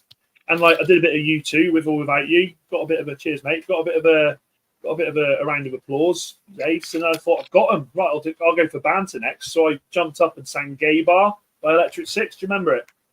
No. Take it to a gay bar. That one. No. Finished it like gay bar. Wow, like that. Crickets. And when I say crickets, there's like 300 people in this place. Complete crickets. Not even a. Oh no! I was done, mate. I was done and out. But yeah, I go for a bit of U2, mate. Bit of U2 or the Darkness. I love doing the Darkness. Yeah, mine's Smiths. Sorry, I know it's like. Which one? Anything really. Like, depends what sort of mood I'm in. Charming Man. What else? Do you do the voice? Yeah. Yeah. Which one's the one where it ends in? He. That one at the end. Bro, the first time I've done it, that tune, because that goes on for so long. Yeah, at the end. The first time I did it, I was like, oh my God, what's going on? And then it becomes that funny, so I just do it all the time now. But yeah, what did I do the other day? I went to the pub the other day and whoa. Yeah, what did I do the other? How often do you do karaoke, LB? I'm learning something. If I go to a pub with the karaoke's on, I'm doing karaoke 100%. Oh, what a guy! Love that. I love it. I love doing karaoke, bro. I absolutely love that. Yeah, Akon, Lonely, locked up. Mate, my football team. Don't let me out. Yeah, I'll do it all, mate. I don't care, bro. I got to have a little bit different genres depending where you are. You know, a couple older people, middle-aged people. Smith. Do you know what fucks me off the most? This is what annoys me the most, and I boo people for this, and I get a lot of nonsense for this. Is when, like, you know, the karaoke folks like, and now we got Debbie. Come on up, Debbie. And this woman's like, who put me up? I can't sing. Stop that.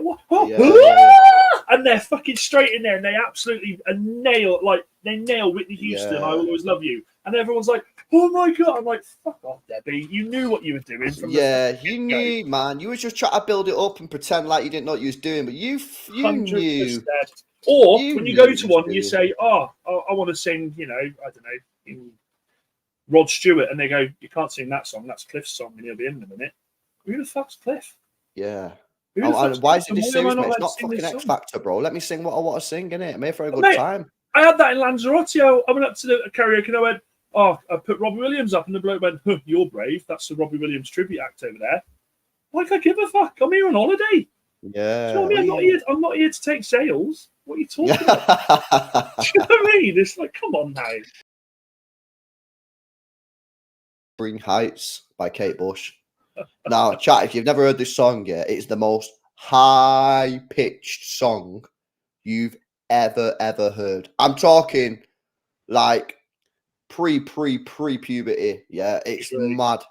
Yeah, and she used to sing it. It's absolutely insane, bro. Talk to me. I want to know about you. You said you travelled America. Yeah. I got well lucky. I got so lucky. The friend I went with, she won't be watching this, I don't think. Basically, 6 weeks before she was due to go, it was a trip of a lifetime, her and her fella. 6 weeks before she went, she rang me and said, look, he's not coming. I was like, right, okay. And she said, you're coming with me. And I was like, what? I said, I can't afford to pay that in. She goes, no, it's paid for. Just pay for your flights. So I flew. We flew to San Francisco, and then we did the tour of all down the southern states. Did Vegas, did the Grand Canyon, did Yosemite, all down through Texas, New Orleans, Nashville. Did Graceland, and then come up through Philly and finished in New York. It was unreal. And all you had to pay was the flights. Yeah. What a guy. I remember going to my boss and saying, look, I've got this opportunity. He was like, you got to go. You got to go. So it was class, mate. Absolutely class.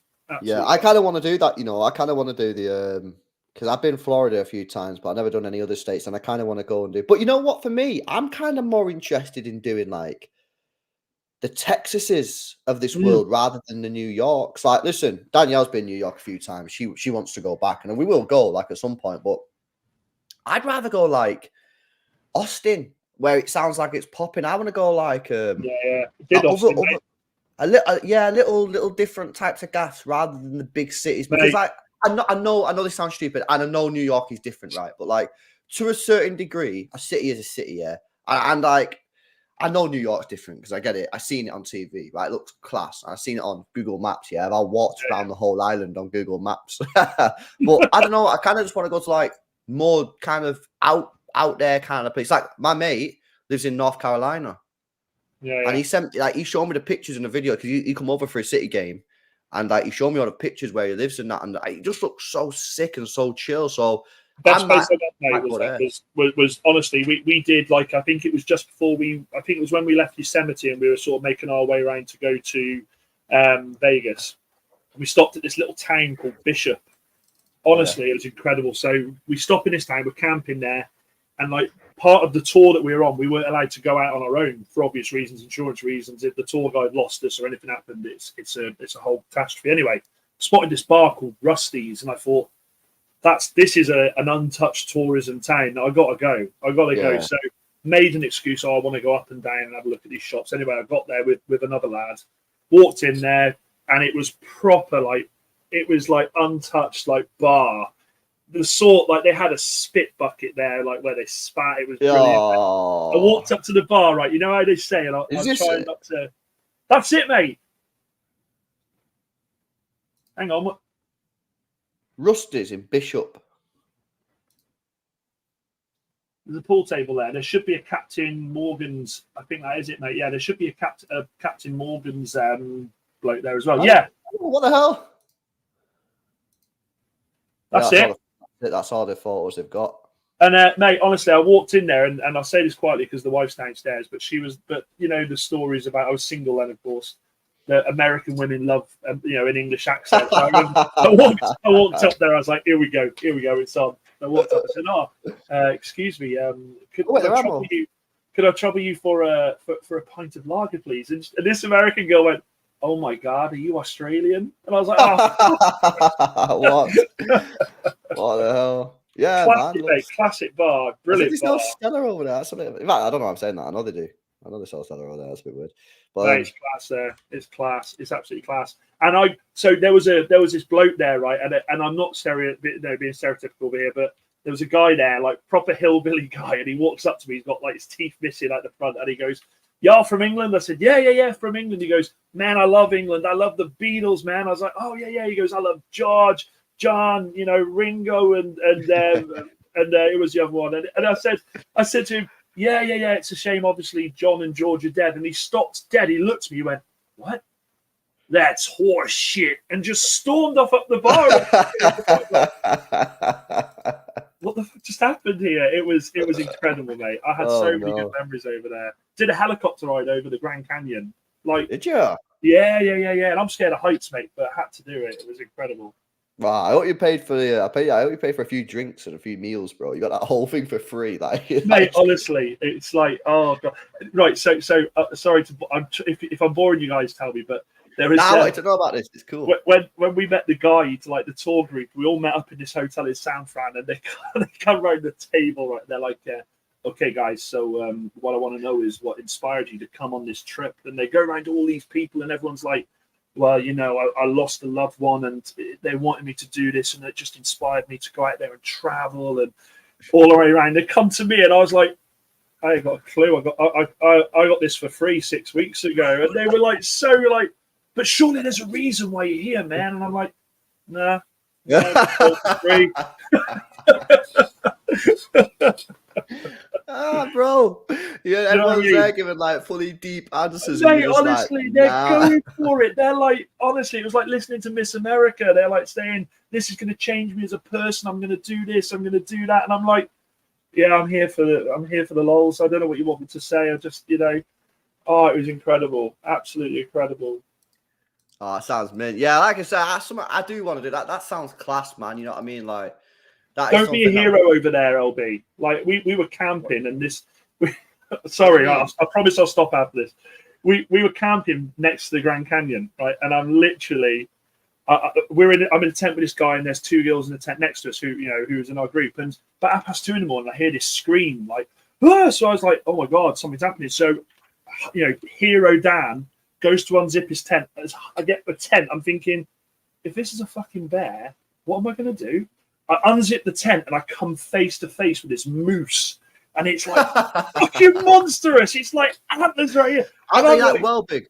Yeah, mate, it just goes and snots all over me. So I'm like trying to unzip my fucking tent and like turn the light off.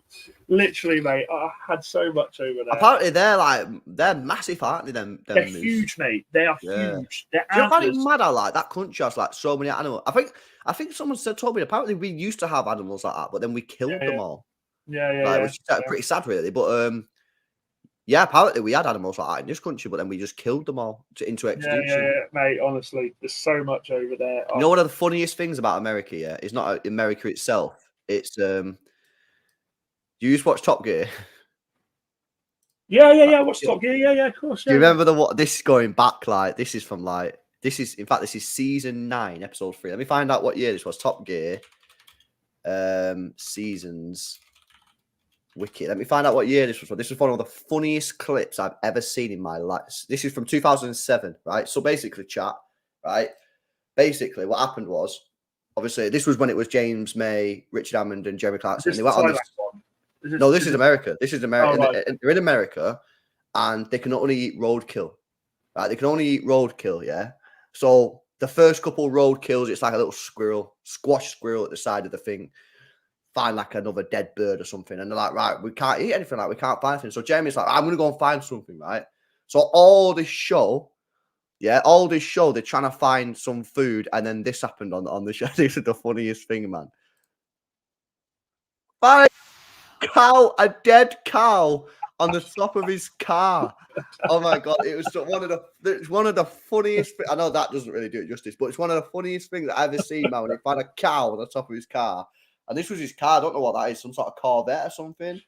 But Yeah, them specials were so good. Before obviously it got binned off, didn't it? Because obviously Yeah. Punch, one of the producers, but yeah, that was funny. And then obviously, like I say, yeah, Jeremy Clarkson punched a producer. They got fired, and then it never really worked after that. No, it didn't work. Mate, LB, you and the missus, if you can do a tour over there, mate, do it and go to the untouched places. It is just incredible. Honestly, absolutely incredible. I got a guy. I didn't get threatened with a gun per se, but we went to this place called Seligman on Route 66, and it's this Seligman. It's like what inspired the film Cars. All the cars have got eyes and everything in them. And I go up there and I ordered a burger. I had to go on my own all the time and got myself a burger in this place. It was like a caravan and like 500 seats. No one there, and I was like, "Sound burger." So I said, "Yeah, I'll go get a seat." Sat down. This woman comes up to me, same sort of thing, karaoke, and says, "You can't sit there. John sits there." And I was like, well, I'm sure John will be fine today. There's loads of chairs. Got me book. I thought, yeah, whatever. Anyway, I look up and I see this old boy walk in. And I thought, oh, fuck, here we go. And he comes wandering over to me. I've got my food there, and he goes, "You're in my seat." And I went, "Oh, John, I presume." He goes, "Correct." I said, "Well, look, John, you're fine, mate. There's plenty of places." I put my head down. This gun just gets put down on the desk. I went, no "Yep, way. see you, John. Cheers, mate." Oh, bro got gun pointed at his face. That is crazy, mate. That is, yeah, the gun thing is our big thing, isn't it? You know what I mean, over there. Yeah. I don't see how you're going to be able to end the guns, man, because there's too many guns over there. You know what I mean? I hear it and that. Like, it would probably be a better world without the guns, but there's too many guns over there, man. So if a president tomorrow said, right, we're banning guns, well, there's too many guns over there anyway. I think they've gone past that point now. So they mock us for it as well. Like, I was in a taxi in Vegas, and the taxi driver's like, "Where are you from?" I said, "Oh, from England." He goes, you guys are a disgrace, man. I'm like, "All right, cheers, okay, that's nice." He goes, over here, if someone does something wrong, my cap goes pop, pop, you dead. Over there, over in England, you go, "Oh, hello, sir. Sorry about that. I'm an old Bobby. Come with." I'm like, "Fucking hell, mate. Just take me to the strip. I don't want to hear this." Yeah, nah, it's a mad country, isn't it, when it comes to shit like that. But yeah, I don't think you're ever going to be able to stop the guns over there because there's too many of them there, isn't it? And it's in their amendments or whatever it's fucking called. So LB, I've got to tell you one more story, mate. I've got to tell you one more. I promise I'll be done. In Vegas, staying at a hotel, lovely room. Go up there, like, "Oh, this is lovely." Vegas, the windows in Vegas, you can't open them because of people. People get pissed. Yeah. So I go to the window. I thought, I've got to take in the sight of Vegas. I open the curtains, and as I open the curtains, I just see. Ah! I was like, "What the fuck?" Don't tell me that's a person, bro. Seriously, mate. I fucking Ah! What the fuck? Yeah. So I run to the phone. I ring up the reception. I'm like, hello. Look, you've got to get someone up here. Emergency. Someone's jumped off the roof. The guy on reception goes, "Very funny, sir." Puts the phone down. I'm like, "What the?" No, you're not listening. So I get the phone. I ring back up. I said, "Listen, it's me again. Room blah. I said, "You've got to get some up here." So he goes, "Sir, sir, turn on channel 11." So I was like, "What the fuck is this?" I click on 11 on the TV. They fucking bungee jump from the roof, don't they?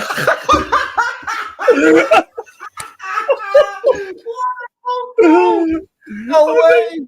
I literally, imagine it. You open the curtains and someone just goes, "Ah!"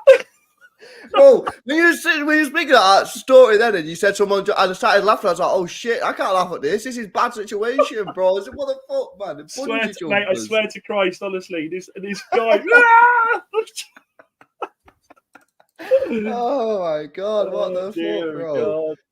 Oh my days, that is wild, man. That is wild. Yeah, no, that is Mate, honestly, put yourself in my shoes. I haven't had a drink or anything. I just see us. Yeah, no, that's crazy, man. That's crazy. Nah, it's a mad country, innit? You know what I mean?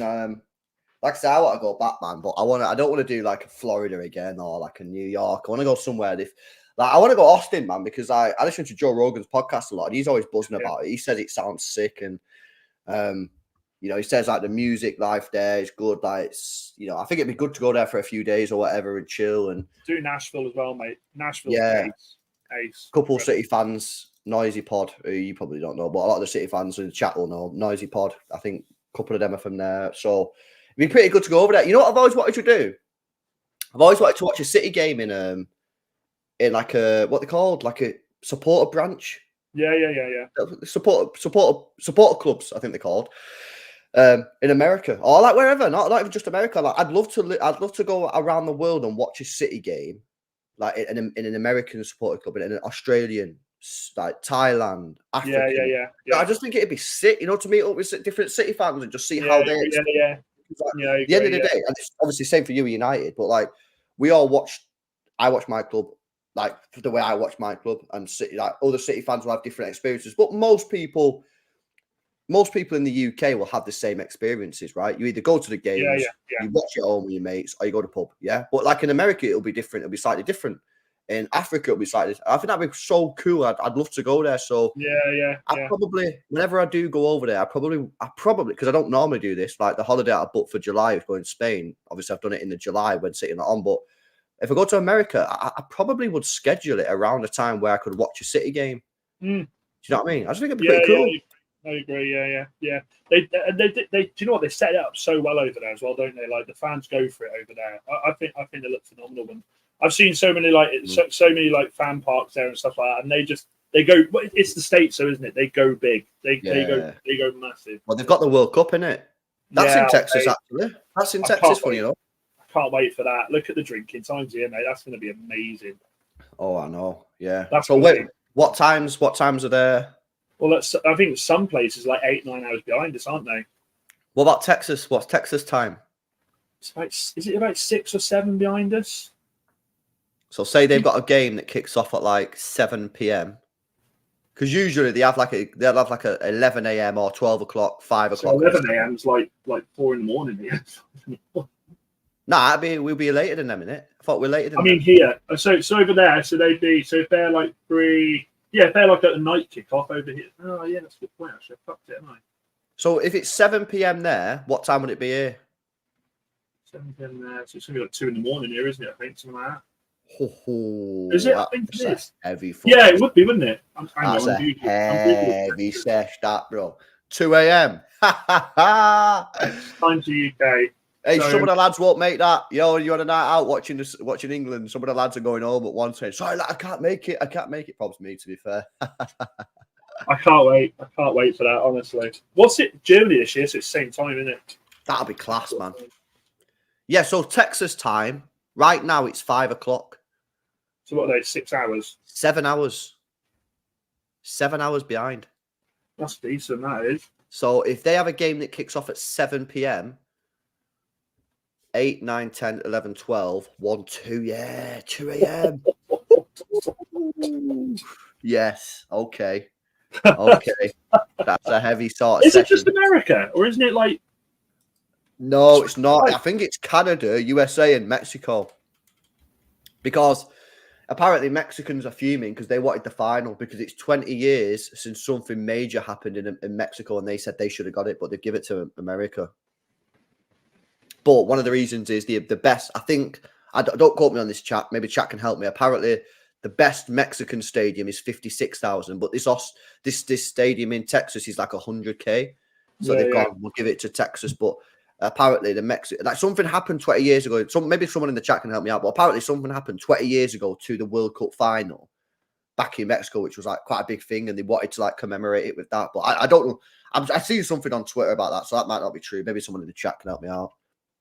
But yeah, the finals in America. But I'm pretty sure it's Canada, Mexico, USA. Yeah, Canada's 5 hours, I think, behind us, aren't they? Yeah, but that Germany one, mate, in the summer, that's going to be class, bro. Yeah, I was thinking the Germans, man. The Germans, parks, the Germans, mate, with that, with what's going on over there with the fan parks, the pubs, the beers, the atmosphere. I think the Germans are super hospitable country and like people, man. Like I've travelled all over Europe watching City, and for me, the Germans are probably like one of the nicest like set of people. And obviously, I'm not saying the rest stink, but like they're probably like, I just think they're similar to us. They have a similar sort of culture to us. The Dutch, similar. Yeah, they're right. But like, there's a couple where I'm not going to say which ones they are, but like there's a couple where you go over and it's kind of like not hostile, but like you kind of feel like they just rather you. I think I know who you're talking about. Yeah, I ain't gonna say what it is, but they probably think the same about us. To be fair, so yeah. I think that's why I think Germany's gonna be so good. I think Germany's gonna be like a great tournament, and it's completely different to Qatar as well, of course, where like you couldn't drink, you couldn't do it, stuff was restricted. Whereas in Germany, Russia as well. I mean, Russia. I was expecting so much trouble from Russia, and they seem to have it on lockdown, didn't they? Yeah, no, exactly. So yeah, it's I think Germany's going to be a really good goal. And as we said before, I think England have got a good chance of winning that tournament. We've got a good chance of winning that tournament because Spain are crap, man. Spain are crap. Germany are not it. The main team there for me is France, obviously, because they're just like packed. They are just stacked. Yeah, I agree. Belgium, I don't see.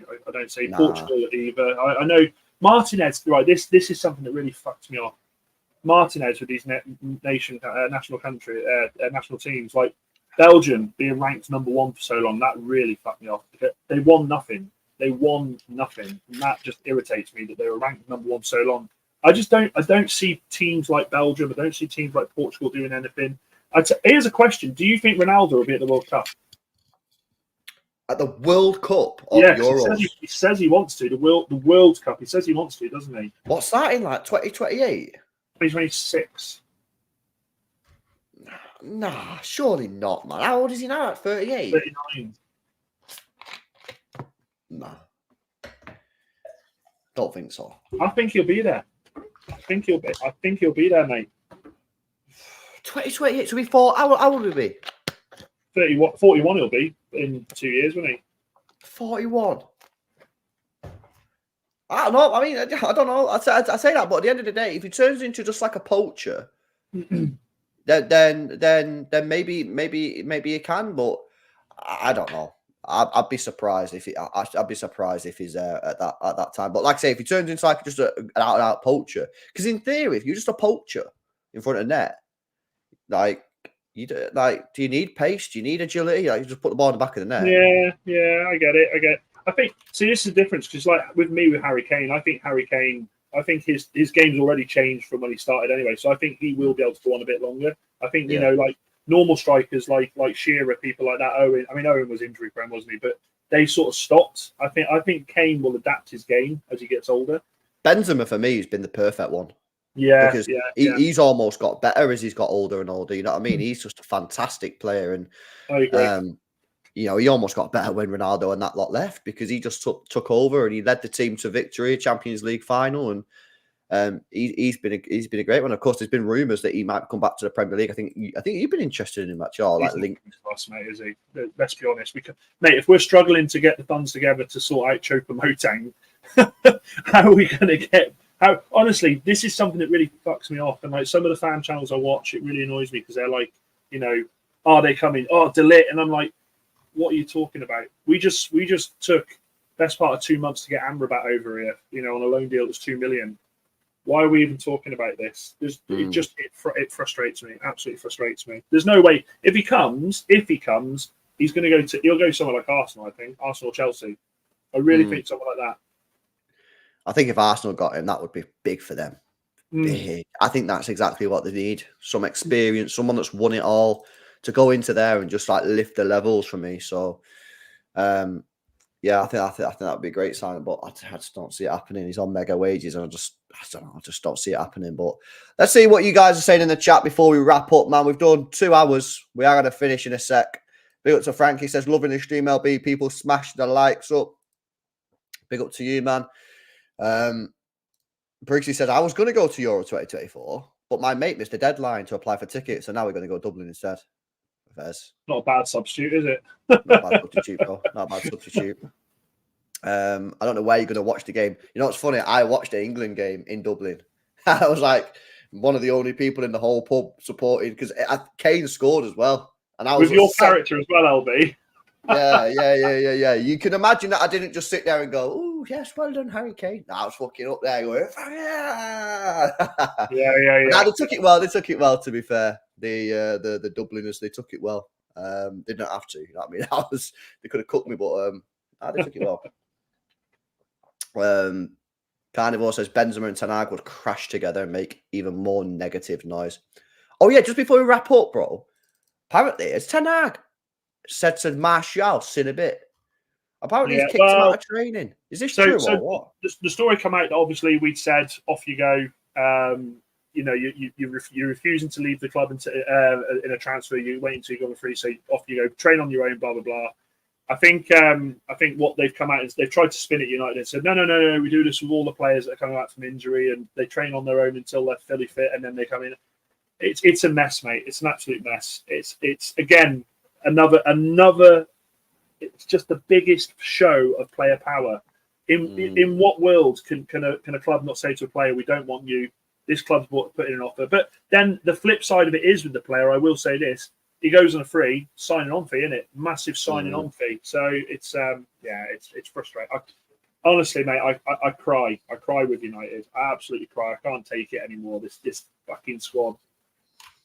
That's horrific, bro. It's horrific. And do you know what the worst thing is, right? Is when United we play. When we play week, I watch them all the time, and the wife doesn't get. She's not interested. Then the one game she got interest, right, was the 7-0. And what she did, right, she waited till it got to 4-0 and she was like, so talk to me about that goal. What happened there? 5-0. What happened in that goal there? I'm like, Danielle, shut the fuck up. Stop. I can't take this anymore. Nah, it is annoying. It is annoying. You'll get this, mate. You'll get this. And people in the chat will get this, right? Is when when you're going mad at the TV and they go, why do you watch it if it makes you so angry? No. Calm down. It's just a game. Oh, come on. You what, mate? It's just a game. What are you talking about? And also, and the other one, whole life into this sport, and you sit there and say it's just a game. What and they say when they say to you, they can't hear you. Why are you shouting? They can't hear you. Come on. I think they do it on purpose, mate. I think they shout to wind us up, man. Isn't it? You know what I mean? I think they chat to wind us up. Nah, it happens. It happens to the best of us, bro.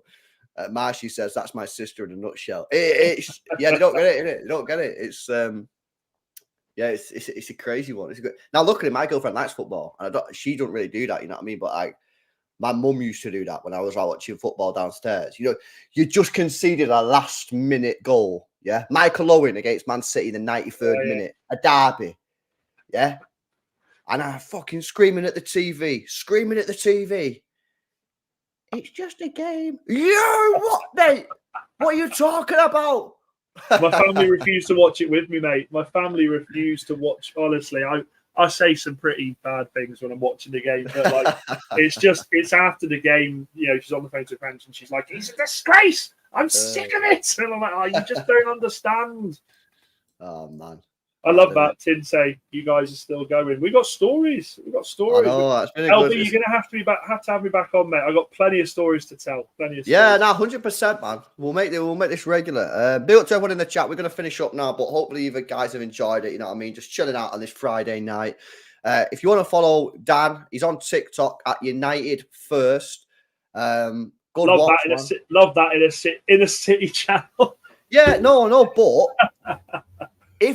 See, I could have done this in the Fergie era, yeah, because people are like, why do you want to follow Dan in the Fergie era? But now it's quite funny because you'll only be doing TikToks about you losing and stuff, so it's quite a funny thought. So I think City fans would be likely to follow you now because it's quite a hilarious sort of situation you're going through.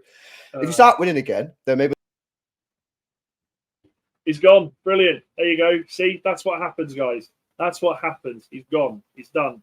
Let's talk proper football. Where have you gone, LV? I don't know what he's done. I don't know what here he is. Oh, I need to fix that. So I've told the chat about this before, right? But basically, you know my mouse, yeah?